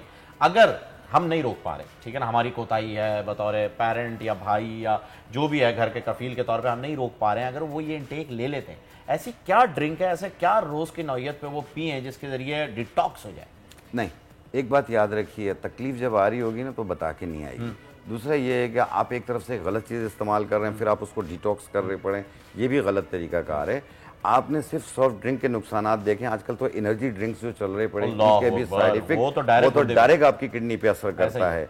आप जाके देखें, मुख्तलिफ किडनी सेंटर्स में जाके देखें, आपको खुद एहसास होगा। मेरे अपने रिश्तेदारों में मैं मना करता था कि आप बच्चों को एनर्जी ड्रिंक्स दे रहे हो, आप छोटे छोटे बच्चे पी रहे हैं और बड़े खुशी से, और मैंने उन बच्चों को मुख्तलिफ हॉस्पिटल में दाखिल होते हुए भी देखा है। तो खुदारा प्लीज अपने पर भी अपने बच्चों पर रहम खाएं और इन चीजों से बहुत ज्यादा एहतियात कीजिए, घर की बनी हुई चीजें इस्तेमाल करें। ओकाड़ा से कॉलर आ गए हैं, नवीद साहब हमारे साथ हैं, वो भी कुछ जानना चाह रहे हैं, उनसे बात कर रहे हैं। अस्सलाम वालेकुम जी नवीद। वालेकुम अस्सलाम सर बताइएगा। सर ये जो वेट लूज का आपने बताया ना साहब ने, जी उसका पूछना चाहता हूँ। वो एक तो जीरा है, एक कलौंजी है, और दो चीजें कौन सी है? अभी बताते हैं, आप नोट कर लीजिए सर। कलौंजी और जीरा, सफेद जीरा तो उन्हें याद है, वो जो दो मुश्किल वाले थे ना वो जरा बता दें। बरगे सुद्दाब, दूसरा है बरगे सनोबर, सनोबर के पत्ते। हाँ, बरगे सनोबर, बर्ग पत्ते कोई कहते हैं। हाँ, बरगे सुदाब और बरगे सनोबर। और दूसरा था कलौंजी और जीरा, वो नहीं याद था, सफेद जीरा। तो ये 50-50 ग्राम है, ठीक है जी।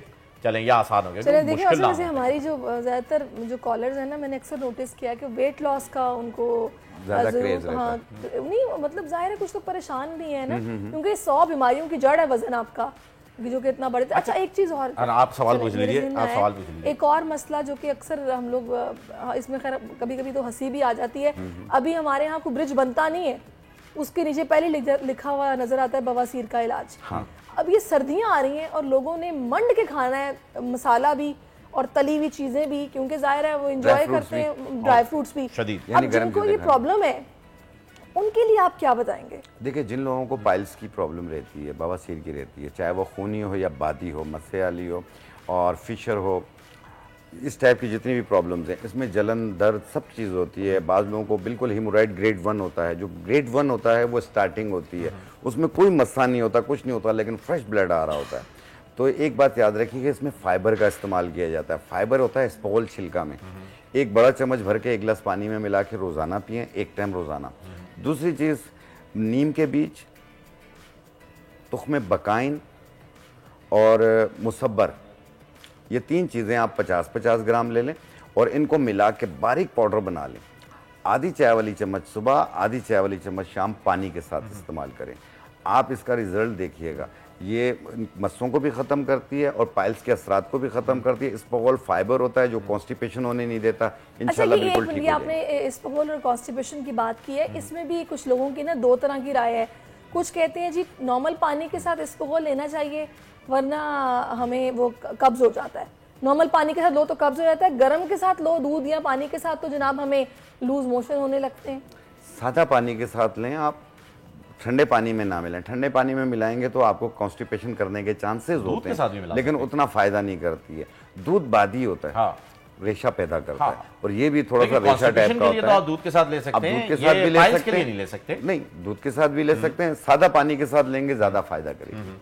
और पानी में मिला के लेना चाहिए, मुंह में डाल के ऊपर पानी ना पीना। हाँ, जेली जब उसकी बन जाए तो उसके बाद। अच्छा, ये आपने बताया कि अभी ये जो मसले के आपने हल बताया कि जी आप स्पोगोल पी लें और ये सारी चीजें, और आपने इसकी 3 जड़ी बूटियां भी बता दी हैं, साथ साथ परहेज भी तो बता दें सर।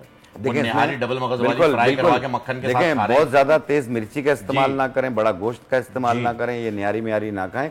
कोशिश करें टिंडा, तुरई, लौकी, शलजम, ये चीजें। वो लंबे पानी शोरबा नहीं, नॉर्मल खाएं आप। मिर्च मसाला का इस्तेमाल कम करें, खाना पीना बिल्कुल बंद ना करें। जब आप स्पोगोल इस्तेमाल करेंगे इंशाल्लाह आपको कॉन्स्टिपेशन नहीं होगी। तो वैसे भी माशाल्लाह कुदरत है अल्लाह ताला की कि सर्दियों में एक चीज और हो जाती है कि लोगों के घुटनों के दर्द बहुत ज्यादा तंग करते हैं, बड़ी तकलीफ होती है, घुटनों में टक टक आवाज आ रही होती है। अर्थराइटिस पेशेंट को बहुत ज्यादा प्रॉब्लम होती है, चाहे वो अर्थराइटिस हो या रोमेटाइज अर्थराइटिस। रोमेटाइज अर्थराइटिस में सूजन भी हो जाती है। तो इसके लिए आपने 3-4 चीजें लेनी है। सबसे पहली चीज़ है सफ़ेद मूसली, इसमें विटामिन डी की मिकदार पाई जाती है। अजगन नागौरी, इसमें विटामिन B12, B6 पाया जाता है। और तीसरी चीज़ है जड़ इलायची लकड़ी, ये लकड़ियाँ होती हैं इलायची के दरख्त की। ये तीनों चीज़ें 50-50 ग्राम और इसमें 20 ग्राम डालेंगे सुरंजान शीरी, मिक्स करके पाउडर बना लें। 1 चाय वाली चम्मच सुबह, 1 चाय वाली चम्मच शाम, 1 कप दूध या पानी से लें। आप 4 दिन में देखेंगे आपके दर्द में काफ़ी आराम होगा। आप कुछ अर्सा ऐसे कंटिन्यू यूज़ कीजिएगा। जो घुटनों में कार्टिलेज खत्म हो जाता है ना, खोखली हो रही होती है, हड्डी से हड्डी टकरा रही होती है, ये सब सही होना आवाज़ आने लग जाती हैं, टक टक। हाँ, टक अच्छा, टक, ये आवाज़ हकीम साहब एक और अभी क्योंकि आप माशाल्लाह से बड़े रोमांटिक इंसान हैं, हमें पता है, तो आपने सर्दियों के दर्द का जिक्र किया। तो भीगा भीगा से दिसंबर है, भीगी भीगी से तन्हाई है, जो दिल लगा के बैठे हुए होते हैं उन्हें सर्दियों में बहुत ज़्यादा उनके ऊपर उदासी छा जाती है, डिप्रेशन में आ जाते हैं, एंजाइटी फैल जाती है। मौसम भी ऐसा होता है कि वो थोड़ा थोड़ा सा कोहरा छाया हुआ होता है, गुम हुए हुए होते हैं, शॉल ओढ़ के देवदास बने घूम रहे होते हैं, जिसकी वजह से दिल बैठा बैठा सा हो जाता है, एनर्जी निकल जाती है। वो कहते हैं ना कि दिमाग में जो वो डोपामीन नाम का एक केमिकल होता है वो जनरेट नहीं हो पाता। तो ये एंजाइटी और एंटी डिप्रेशन, एंटी एंजाइटी कोई ड्रिंक बताए जिसके ज़रिए उनकी थोड़ी सी लाइफ नॉर्मल हो और वो घर वालों को भी देखें। देखें, इसमें जिनको भी एंजाइटी, डिप्रेशन, टेंशन, उदासी, कुछ भी अच्छा नहीं लगना, तबीयत बेजार बेजार सी, कोई बात जहन में आ जाए उसके 10 मायने निकालना, फिर वहम करना, फिर रोने को दिल करना, ये सारी चीज़ों को ठीक करने के लिए आपने लेना है मगज़ कमल गट्टा। मगज़ कमल गट्टा, ये ग्रे कलर के बीज होते हैं, उसको तोड़ के इसमें से मगज़ निकालते हैं, वो आप ले लें 100 ग्राम। और मगज़ बिनोला, ये कपास के बीजों का मगज़ होता है, ये भी 100 ग्राम मिला के पाउडर बना लें।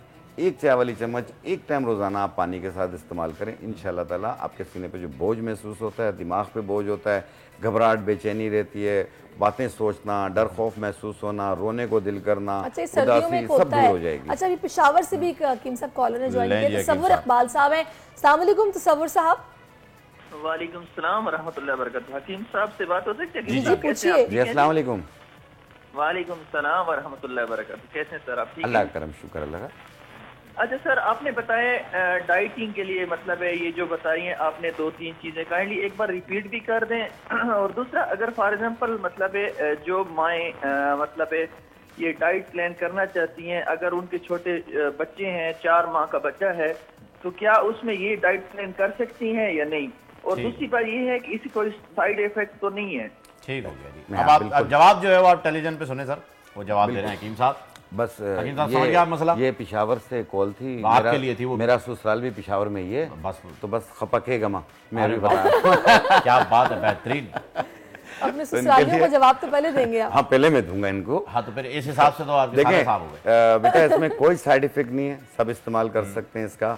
और दूसरा, जिस तरह आपने रिपीट करने को कहा है, इसमें था कलौंजी 50 ग्राम, जीरा सफ़ेद 50 ग्राम, बरगे सुद्दाब 50 ग्राम, बरगे सनोबर 50 ग्राम मिलाकर बारीक पाउडर बना लें।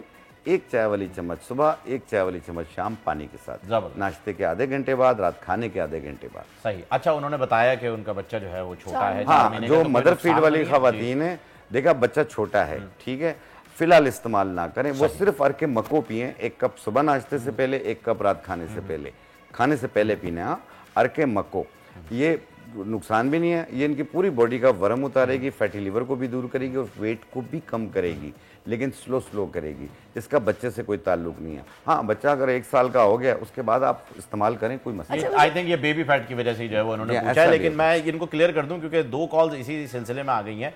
तो जो बरगे सुद्दाब और बरगे सनोबर है, ये सुद्दाब और सनोबर के पत्ते हैं, आसान अल्फाज में आप इन्हें पत्ते समझ लीजिए, सनोबर और सुद्दाब के पत्ते।